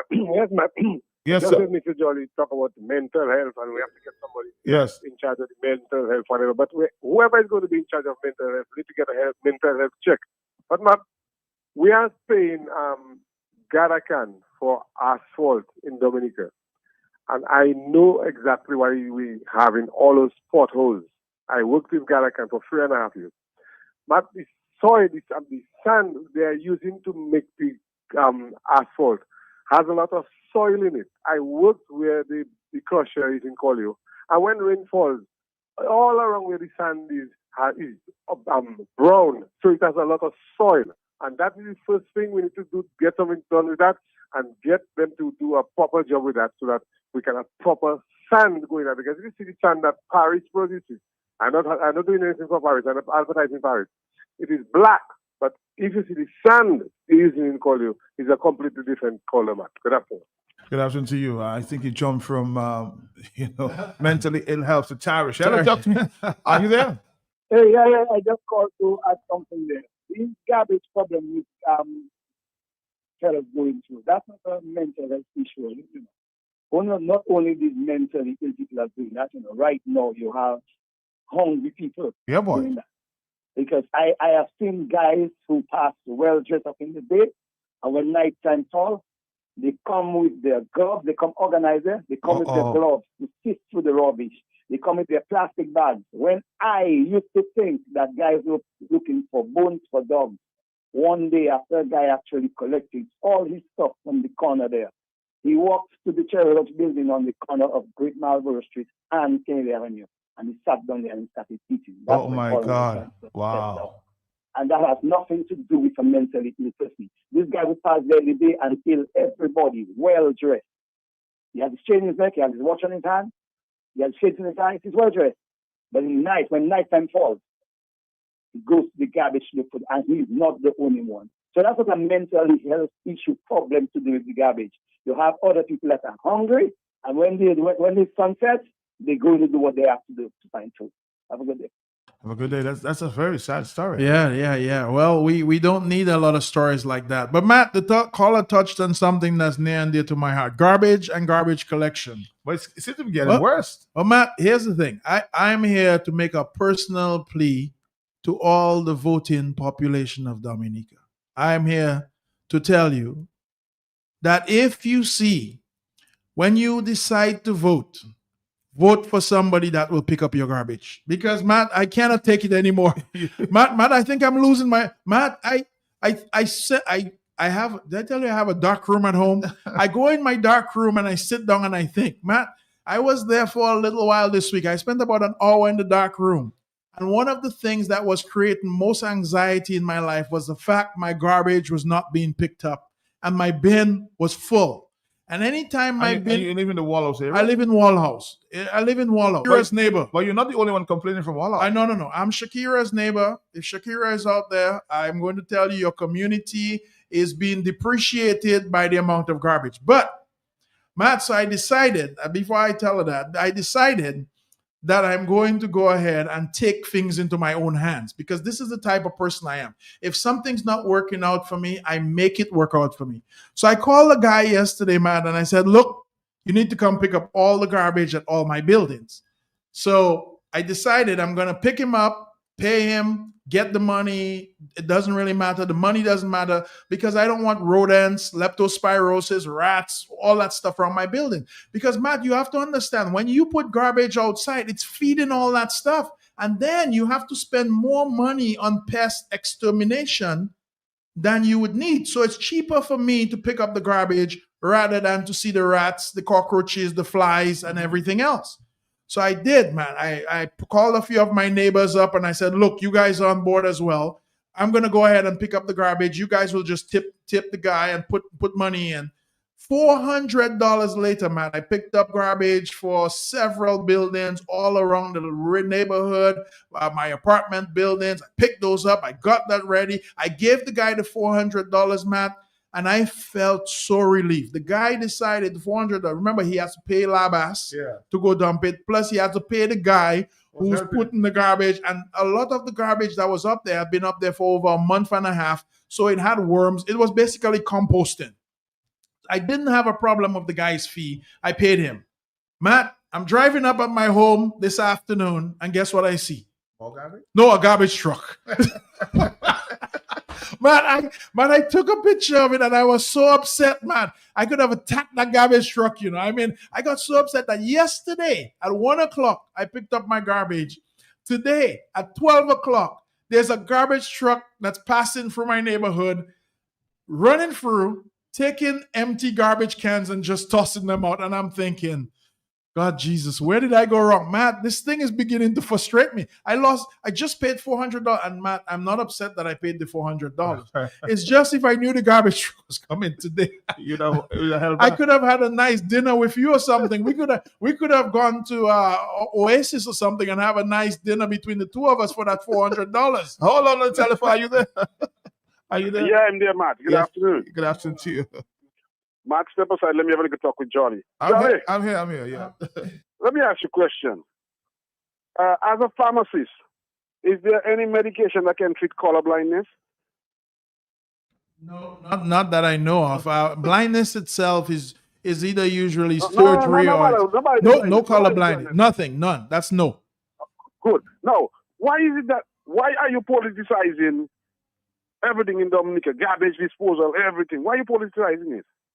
I'm not politicizing. I'm not politicizing garbage. I don't think anybody's garbage is being picked up. So I mean, it's not political. I'm just saying I have a representative that lives right there by my house that passes it every single day, passes the potholes, passes the garbage. That's all I'm saying. That's my representative. My representative is red. I have no problem with my representative, other than the fact that they pass the garbage every day just like I do, but they don't have a problem with it. You know? Hold on, Charlie. Let me tell you why I'm saying that.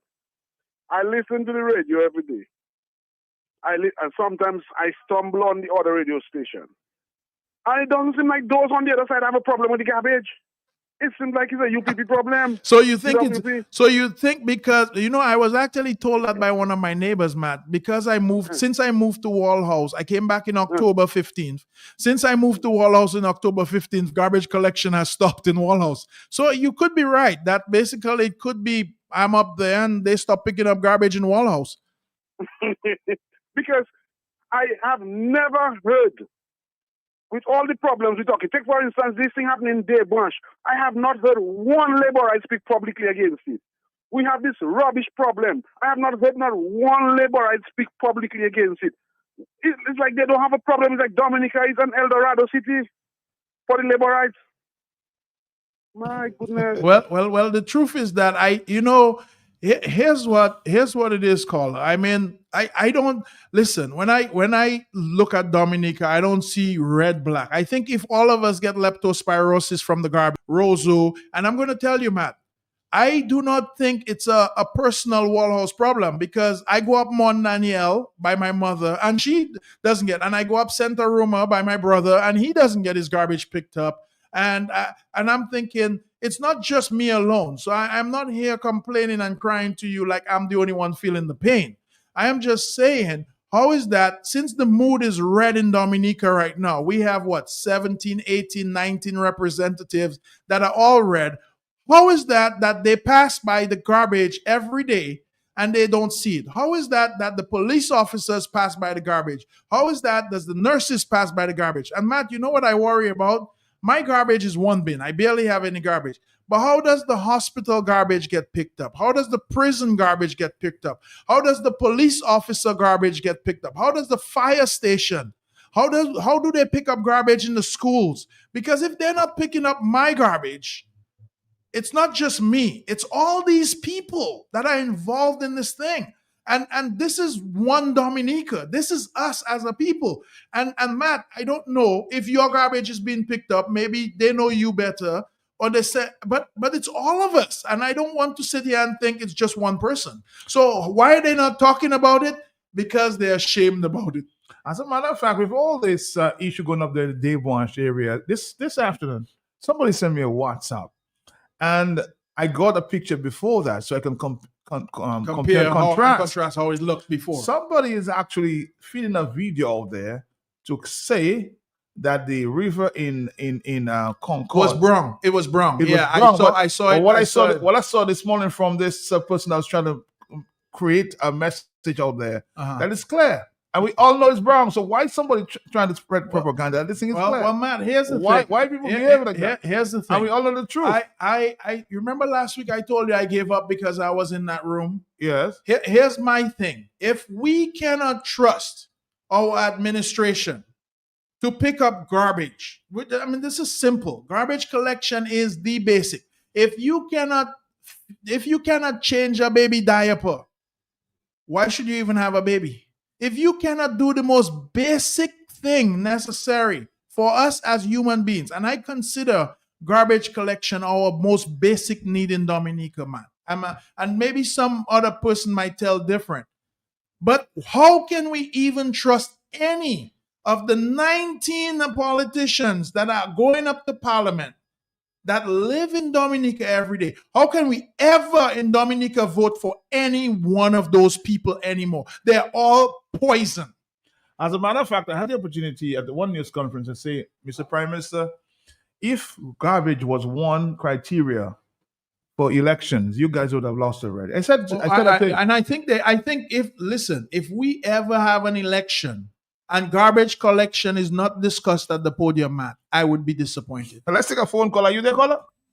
Yeah, I want to add the opposition members to that list that Mr. Jolly spoke about, because they're not making noise in Parliament about it either. I have not heard them. So I want to add them. But Matt, Mr. Skerritt is the root of the problem. Mr. Skerritt said that... Are you saying that Mr. Skerritt is the root of garbage? Yeah, Matt, listen to me. Indignity. Mr. Skerritt said because the Prime Minister didn't have a proper house, the switches were not working. He said he did not want to subject any Prime Minister in the future to such indignity. That is why he was renting a house, a mansion, to put the Prime Minister in. Matt, I just looked it up. I remember him saying it, and I looked it up. I did a search. I did a meta search, and all that text came in there.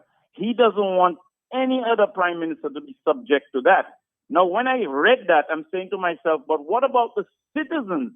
Isn't that indignity to the citizens who don't even get their garbage picked up? The Prime Minister has a mansion, and you considered it indignity because he didn't have one. But what about the citizens who are not getting their garbage picked up? Is that also indignity? And weren't you put there to serve the citizens first, or were you put there to serve the Prime Minister? Enough said. You made a very bold statement, Andy, saying to the parliamentarians out there, if you don't pick up the rubbish, then you should not vote for them. I don't think anybody, because here's the thing, Matt, it's affecting everybody. And it's not just Roseau. It's Portsmouth. It's Calibishi. It's Scott's Head. It's everywhere. And how can we trust the most basic need, Matt? How are we going to trust them with anything else? I mean, this is absolutely crazy. And not only that, Matt, you know what kills me? Is here's our PM going on all these little tours. He's touring geothermal, and that's making headlines. And he's touring he mentioned Marigot, that he's going to make Marigot world-class fisheries and port. An official port. Official port. And he was just recently visiting Portsmouth and telling people of Portsmouth all the great plans.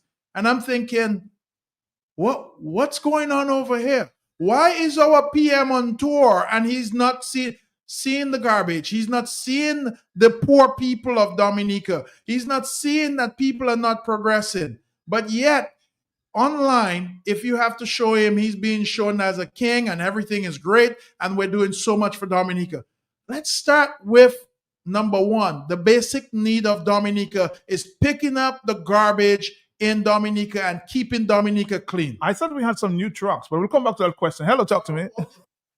Hello, Matt. Good afternoon to you and Mr. Jolly and your listeners at home and abroad. Good afternoon to you, Mr. Boston. How are you? Boston, Johnson, Boston. Not bad, not bad. I tried calling you earlier in the week, but it was a bit difficult to get through. So I'm here now. I just want to compliment Mr. Jolly for, raising those issues. They're very important issues. And sometimes when you raise issues, people feel you have an issue with government. You're raising those issues so that government can learn and they can take corrective action about it. And in Dominica, we're not being governed. We're being abused and we're being taken advantage of. For example, you have this issue in the Debonche area. Now, the Prime Minister, who is Prime Minister of the country, and his first responsibility as the Prime Minister is to the state and the people who elected you. And therefore, everything must go according to board. And they're what they call government institutions that balance democracy, and they have their work to do, their country of law and so on. And rather than coming and say, well, we made an error and we're going to correct it, they come and say, he should not be kind to whoever raised the issue, which I find is a nonsense. On the question of the garbage that Mr. John is talking about is true.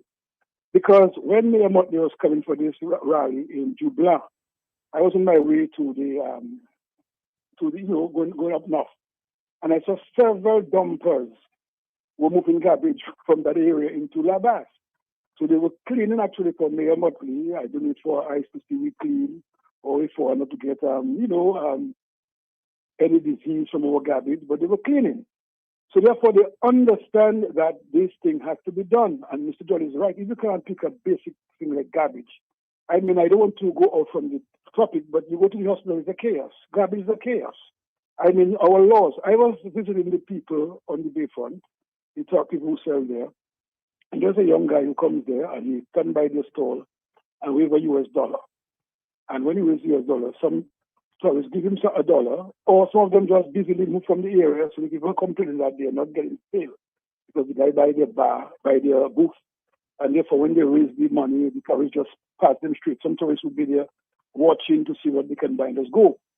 So they spoke to one of the officers, was a police officer, and the police officer spoke to the guy and tell him, don't worry with them, they don't want you to make a living.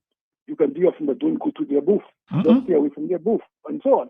And I find that is so unbecoming that, the persons doing their little booth there, trying to make a survival, somebody's disturbing their sale. And rather tell the person to move from there and don't come back. Because I remember before, you go there and there was well organized, you had the police officers, you had a police in charge of the Bayfront, the tourism section of the police. And they were there, you have to have your uniform, you have to come in. As if to me now in Dominica, it's a Hutai takeover. It's just a mess in the country. And therefore, I don't understand how we have been governed, what we've been governed about. I give you a quick thing. There were 3 St. Lucians I was told who came in and they were living from speaking to somebody. And apparently, they were saying the head of Dominica, it was the first head of Dominica, they were living outside of St. Lucia, but they're St. Lucians. And I think they came on the tourism and they were looking. So they heard a lot of Dominica and they expect to see a great excitement. And it's when they see Rose, when they ask, is that your capital? And the person told them yes. They felt insulted that sometimes we compare cash trees with Roseau, and they said Roseau is more like Vieux-Fort. So they were very disappointed when they saw Roseau. It was their first time coming to Dominica. So Roseau has potential, but there's a lot that has to be done. I just remember when the Member of Parliament for Roseau Central said in Parliament that some project, I think the Roseau Rail Settlement project, she said they were working on it and they said something's happening, and she got the note of the Prime Minister to bring a pastor. They pray until things got either approved or signed for takeoff. And I'm not saying that we take off. And in any major development, you see a billboard showing what the design is about and what the end product will be. But I don't know, everybody else in the Caribbean is being governed. We are just like a joke, being just existing and so on. And at the same time, people getting their salary and their allowances and so forth. And that is just a mess in this country. I don't know what else we can do and so on. So when you criticize something, it's not that you're against the government or you hate the government. It's because you want it to be corrected. And they should take action to correct it rather than vilifying you and so on. Thank you so much, Matt. Thank you. Now, Matt, the caller raised a lot of important questions, and a lot of important suggestions. But he's right. I don't think any Dominicans would be sad if this administration were doing the job that was expected of them to do. And I don't think, in fact, the truth is that I think I've told you this before. I don't even think your radio show should be successful as it is if the government was just doing what they were supposed to, making procedure, making policy. Dominicans were making money. I don't think but here's the thing, Matt, they're not. And they think they are. And they're just not doing a very good job. I am going to tell you, Matt, this trip is probably one of my most horrible trips in Dominica.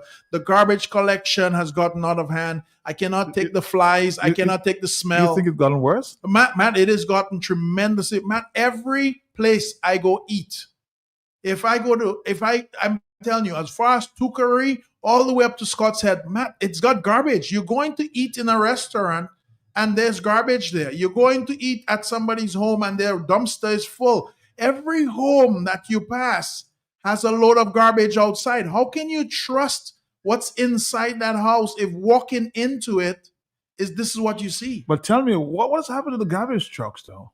I don't know. The new garbage trucks. You know, that would, Matt, who is in charge of solid waste in Dominica? Can we get them on your show? Can we please have the person in charge of solid waste come to the show and explain to Matt what you have been doing with your job? That's all I ask. In fact, Matt, I'll put another $500 down to see if they just showed up. Hello, talk to me. Yes, are you there, caller? Yes. Caller, are you there? Let's take another phone call. Yes. Hello, talk to me. Yeah. Yes, Matt. Last and good afternoon. Yes. Matt, the trucks are not new, Matt. They are not new.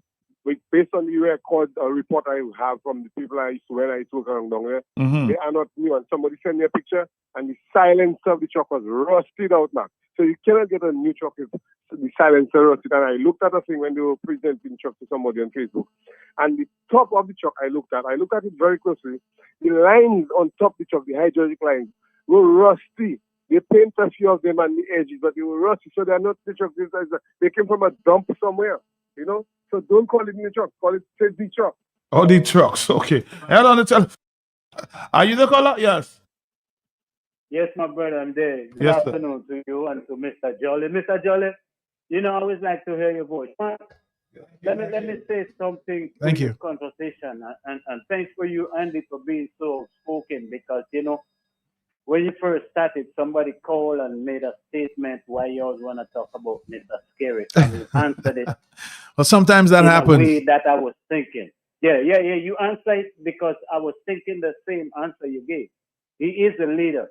He is the head example of the nation.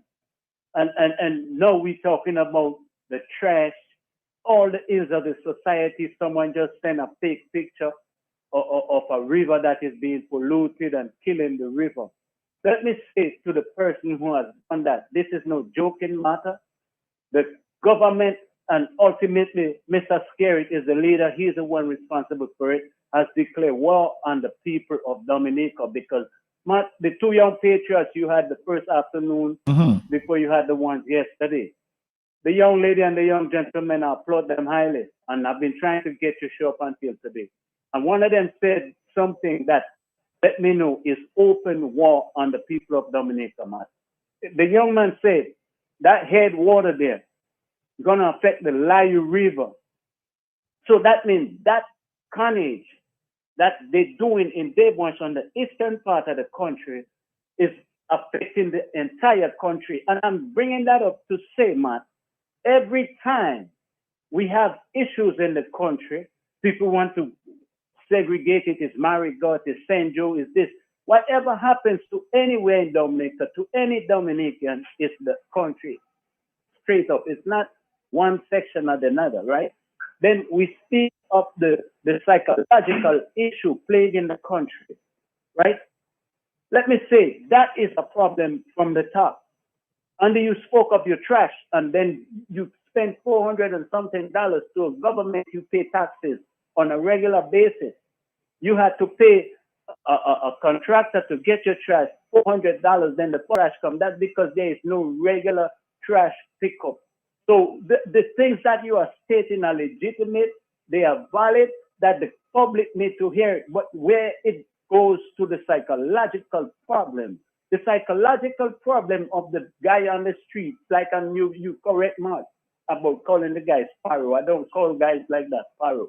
They have substance abuse problem, and yes, they have a psychological problem. Because of their condition on the street, we see them less than the man in the big office.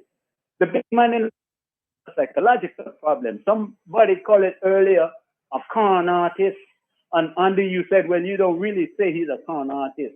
But in the street vernacular, he's a con artist because he has lied to the people too many times over and over, and nobody knows what's taking place. Nobody knows when is what, where, or nothing. Nothing. We know nothing. People living in the country blind. And that psychological problem comes from up there. And it's among all the citizens of the country because all the problems of the country are plaguing people. Some are afraid to speak. Some are afraid to stand up. Some coming to defend a cause, not a country, or anything of value. You know, these kind of things, we all are psychologically hurt. And I always say these things don't only affect a person at the bottom. Yes, the man at the bottom feels it worse, but the man at the top, he is affected too, but he is the problem. Like Matt, the show you started with the guy say, hurt people hurt people. Hurt people does hurt people. But he should have break it down more in a psychological form and in stages, because what happens is you hurt people because you are hurt. But there's a kind of sentiment that you use to separate yourself from that kind of hurt from a person who is less fortunate. And these kind of things are what we need to address most of the time, because what you see takes place in a country goes beyond what you see on your everyday. The food you eat, the what you do, the way you go, everything is interconnected. Nothing stands alone by itself, my brother. So for the conversation that you speak up Andy every time, and you're gonna have naysayers, don't let them deter you. You speak your truth. I've always told Matt, you speak the truth. Wherever it leads, let it fall away. Because if you don't speak your truth, tomorrow you say, I wish I did, I would, and you don't want no regret. If you have the chance to speak, there's no one holding a gun at your head telling you what to say. You're a free man, you're an outspoken man, you're a man-made man, you build yourself. You understand? God gave you the ability to do what you do and to be able to speak and it to every living man, poor man, rich man, black man, white man, and you speak, and I love how you do. And some of us must learn things, because what most of us do is sit back and cover and expect somebody to speak for me, because I can't speak for you. I can't speak for man. Because if I'm the only one speaking, it has no power. That's why the last few days, Matt, I want to appreciate what you have been doing, because more people are speaking. And when more people speak, it builds power. It builds an energy that cannot be reversed. People must stand up and speak, be open. You society, you say you live in a democratic society. If you live in a democratic society, then exercise your right to speak.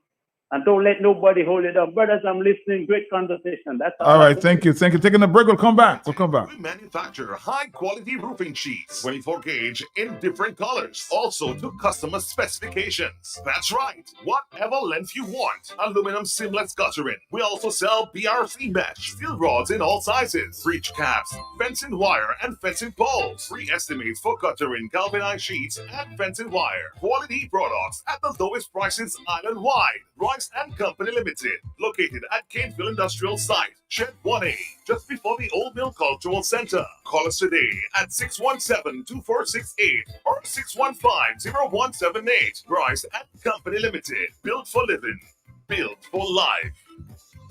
If you know quality, then you must know the manufacturers of Dominica's finest rums, Belfast Estate Limited. Over 80 years leading the industry with exceptional standards and formidable customer service. We present the manufacturers of BB Rum, Soca Rum, Red Cap Rum, Cask Rum, and the signature Belfast Estate Rum Punch. With island-wide distribution daily, Belfast Estate Limited has cemented its mark as the distributor of choice for products like Eldorado range of rums and creams, Kubali Bear, Corona Bear, Guinness, Root Boy drink, and of course, Sunblast juices, Topper snacks, Vitamalt, and Pine Hill juices. Call the office at 440-7032 or visit the distribution outlet at Jimmy Dominica. Follow on Facebook or Instagram at Belfast Estate. Belfast Estate Limited, your leading manufacturer and distributor of rums in Dominica. Need one trusted place to stock up for your home, shop, or business? Fine Foods Inc. Distribution has got you covered. From dry goods and frozen foods to your favorite drinks, alcoholic and non-alcoholic, plus all the household must-have. We've got it all under one roof. We're right here in Jimmy Dominica. And yes, we deliver fast. Whether you're running a supermarket, a corner shop, a bar, or just like your pantry full and happy, Fine Foods Inc. brings you the best brands you know and love. Great prices, top tier service, trusted products. 255-6810 or 316-0164 or drop by our Jimmy location to check out what's in store. Fine Foods Inc. Fine Foods Inc. The biggest distributor for the biggest brand. Bring your cooler. Bring your cooler. Keep it number one all over. Number one. Make ready in Dominica. Right here.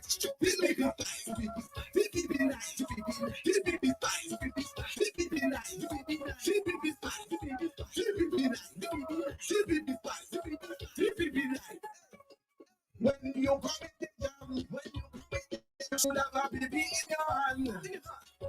When you come in the band, you should have a baby in your hand. What we drinking? DBB style. DBB nice. DBB fine. DBB nice. DBB style. DBB nice. DBB fine. DBB nice. BB Spice Rum. It's more than just a rum. BB Spice Rum, distributed by Belfast Estate. Drink responsibly. But he's still asking questions about, what have we ordered in terms of these garbage trucks? Are these new garbage trucks? Are these old garbage trucks? Apparently we're finding out from people that they may have not been new. Somebody's asked me to ask a government mechanic about the truck. It doesn't really. It's a total mess. Matt, here's the thing. It doesn't matter whether the trucks are new or the trucks are bad. The whole idea is that we brought a problem to light on the radio some time back, and there are big headlines in the paper showing that we received new trucks. Whoever was procuring those trucks, headliners again, right? Whoever was procuring those trucks should have been on a bench answering some questions, whether they were new, whether they were news. And we got, I think on the headline, it was like, I think Mr. Scarrett was also involved in this, that we were getting new trucks and there were thousands of dollars being spent of the Dominican people money. We were celebrating. To get this truck. Yes. We were celebrating. And everybody was thinking Antigua was getting how many trucks and Dominica was getting how many trucks. And we were just happy we got something. So, Matt, my question to you is accountability. How are we able to progress as a country when our simplest basic need, garbage collection, has no accountability attached to it? Who is in charge of solid waste? Who was procuring those trucks? Who is the minister that was responsible for making sure we get good trucks? Put a pin in that thought there. Somebody's asking a very important question which will merge to what you're saying. Matt, we're not supposed to have any garbage problem in Dominica.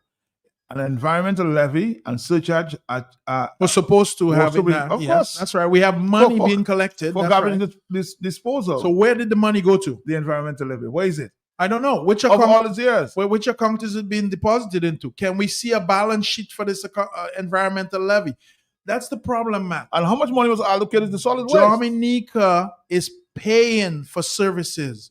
We're just not getting these services. My biggest problem that I have, we are paying. We have given the money across. Now, can we please get the service that we deserve? I should not be paying an additional $400 with my neighbors to pick up additional garbage. This is not right, Matt. This is double dipping. Our government has been constantly double dipping. And Matt, you know where that double dipping started? You know when they said that we're doing VAT and then income tax would go away? Mm-hmm. Did that ever happen? Today, we still don't have that. That was how many years ago? Right? 10 years ago that they said, well, we're putting in VAT and here's what we'll do. We'll pull out income tax. Hey, we're putting a surcharge on electricity, and as soon as we fix the problem, the surcharge will go away. Nothing goes away. Why is this administration constantly putting Dominicans at risk? We need to fix this right now. I'm going to tell you, if anybody votes for anybody in this administration and we cannot get our garbage collected, I'm going to have a problem. All right, let's take a voice note. Yes? Matt Pelche, Yes, sir. most rehabilitation centers and places for mental illness are owned by private companies, not government. Okay. Government have legislation. For example, in the United States, as a veteran, I could tell you, the only set of people who are ill that the federal government takes care of is the veterans, right? Yeah. But most of them other places, matter of fact, all, if not all, are owned by private companies. So Andy probably is in the perfect field where he pharmacies that probably bring a proposal to the government, and maybe the government can, help with a stipend annual in the budget for that. But it's a private company, and instead of bashing Scary not doing this and that, maybe you should take the initiative. And somebody you should take the Well, initiative. I'm gonna tell that this person raises a very good suggestion, and I brought it up on the show before. Government needs to privatize more things in Dominica. The government has a hand in everything in Dominica. Not too many things, in everything. I'm going to say everything, man, because I brought it up before. Garbage, we should start with garbage. I'm sticking to garbage because garbage is all basic. Garbage should be privatized. Prison services should be privatized. I'm going to go online and say mental services should be privatized. There's so many. Care for the elderly should be privatized. All these things should be private services in this country. Now, here's what I'm going to tell you, Matt. And I know that we've discussed this before. Dominica has a very simple fix. But our administration will not fix it because they would like to maintain control of everything. The status quo. The status quo. And everybody out there listening, I want you to sit down and listen to this. Take a pen and a paper. No, we can fix Dominica. We need to, one, privatize it, and number two, all these offices that we have. For example, the office of the AG, for instance, the offices of a lot of these different people that we have in power. And I'm going to tell you, garbage collection, the offices of public works.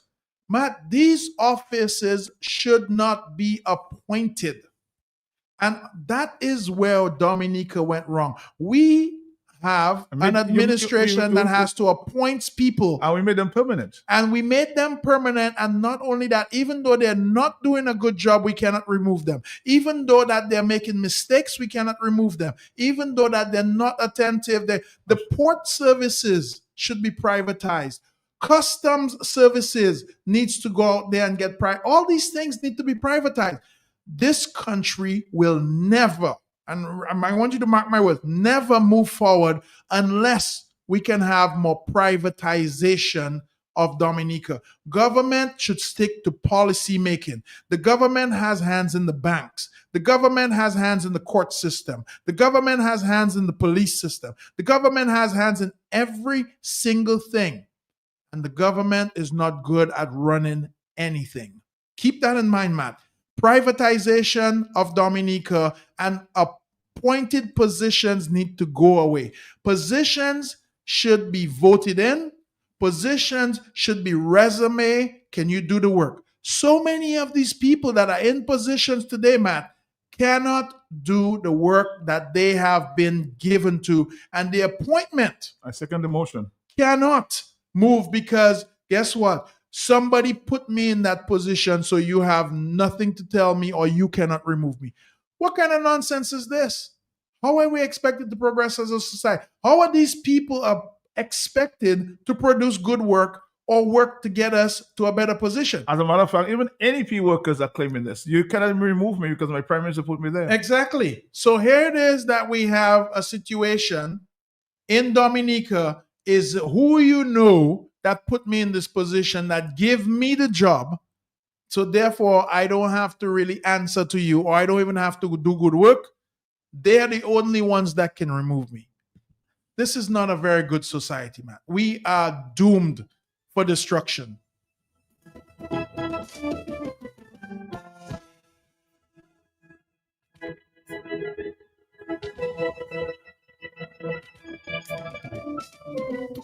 Unless you have another call, we're going to wrap it up here in the afternoon on a very positive note. I'm going to actually play back this clip from Andy at the end there. A lot of positions need to be, companies, government need to be privatized. On the telephone, hello, talk to me, yes? Are you there? Caller, are you there? Yes, hello. Yeah.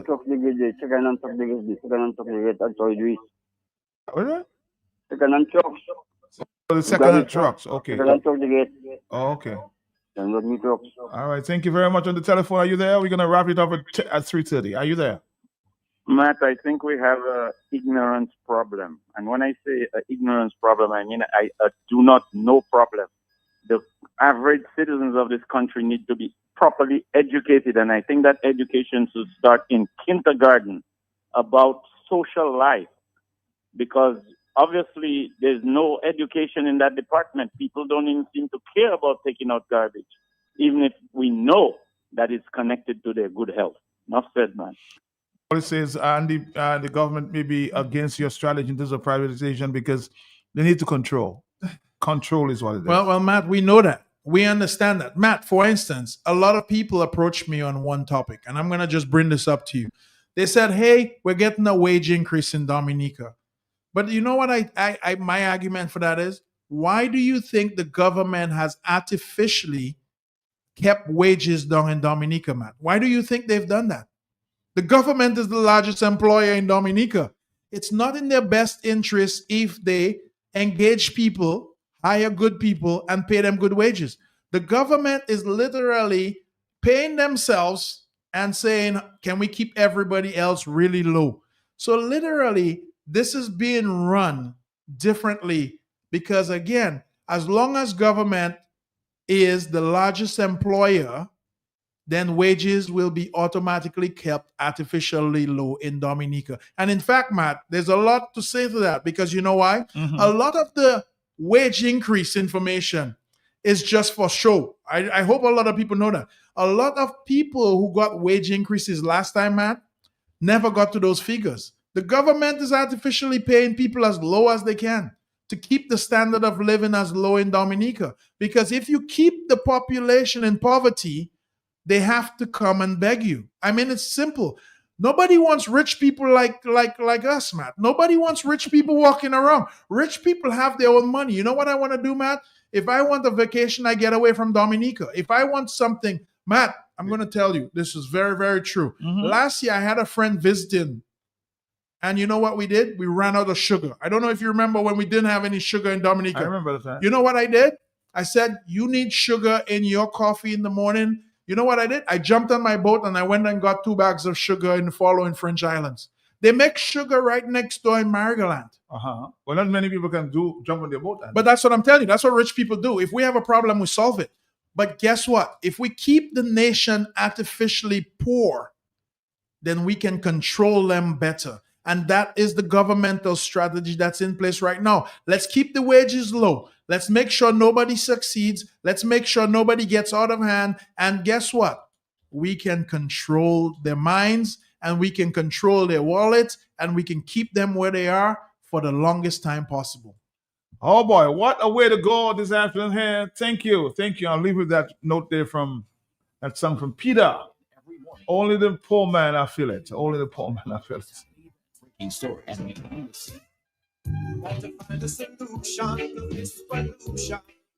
That's what we need to find, a solution to that pollution. Yeah.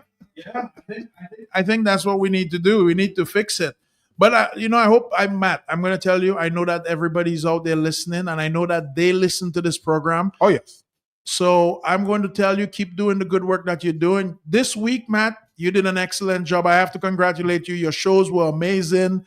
And if there's anybody not listening to you and that can't make it, make sure you remind them that all your Talk on the Block videos on YouTube as well.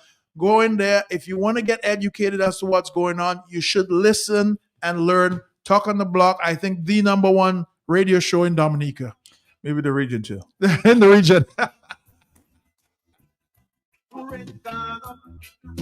Of course, we've been getting a lot of requests to repeat the program of the young people this week on Wednesday with Janelle Brisbane. That was a these are good program. Good program. So I'll Excellent. give you a repeat tomorrow afternoon, okay? I'll give you a good one for the weekend. All right, Andy, we'll talk again sometime. Yes, soon. yes. Always a pleasure to stop by, Matt, and visit with you. So until next time. All right, Dominica, tomorrow on the hot seat.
Parents them hungry,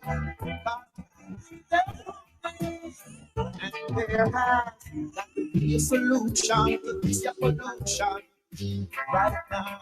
Yeah, got to find a solution to this pollution. Proceed for help. You got to find a solution to this pollution. Waiting for a solution to this pollution. Only the poor man need it, yeah. Only them man feel it, poor. Only the poor man feel it, yeah. Only them man feel it, poor. Only the poor man feel it, every time. Only the poor man, yeah. Only the poor man. Eternally for you and me.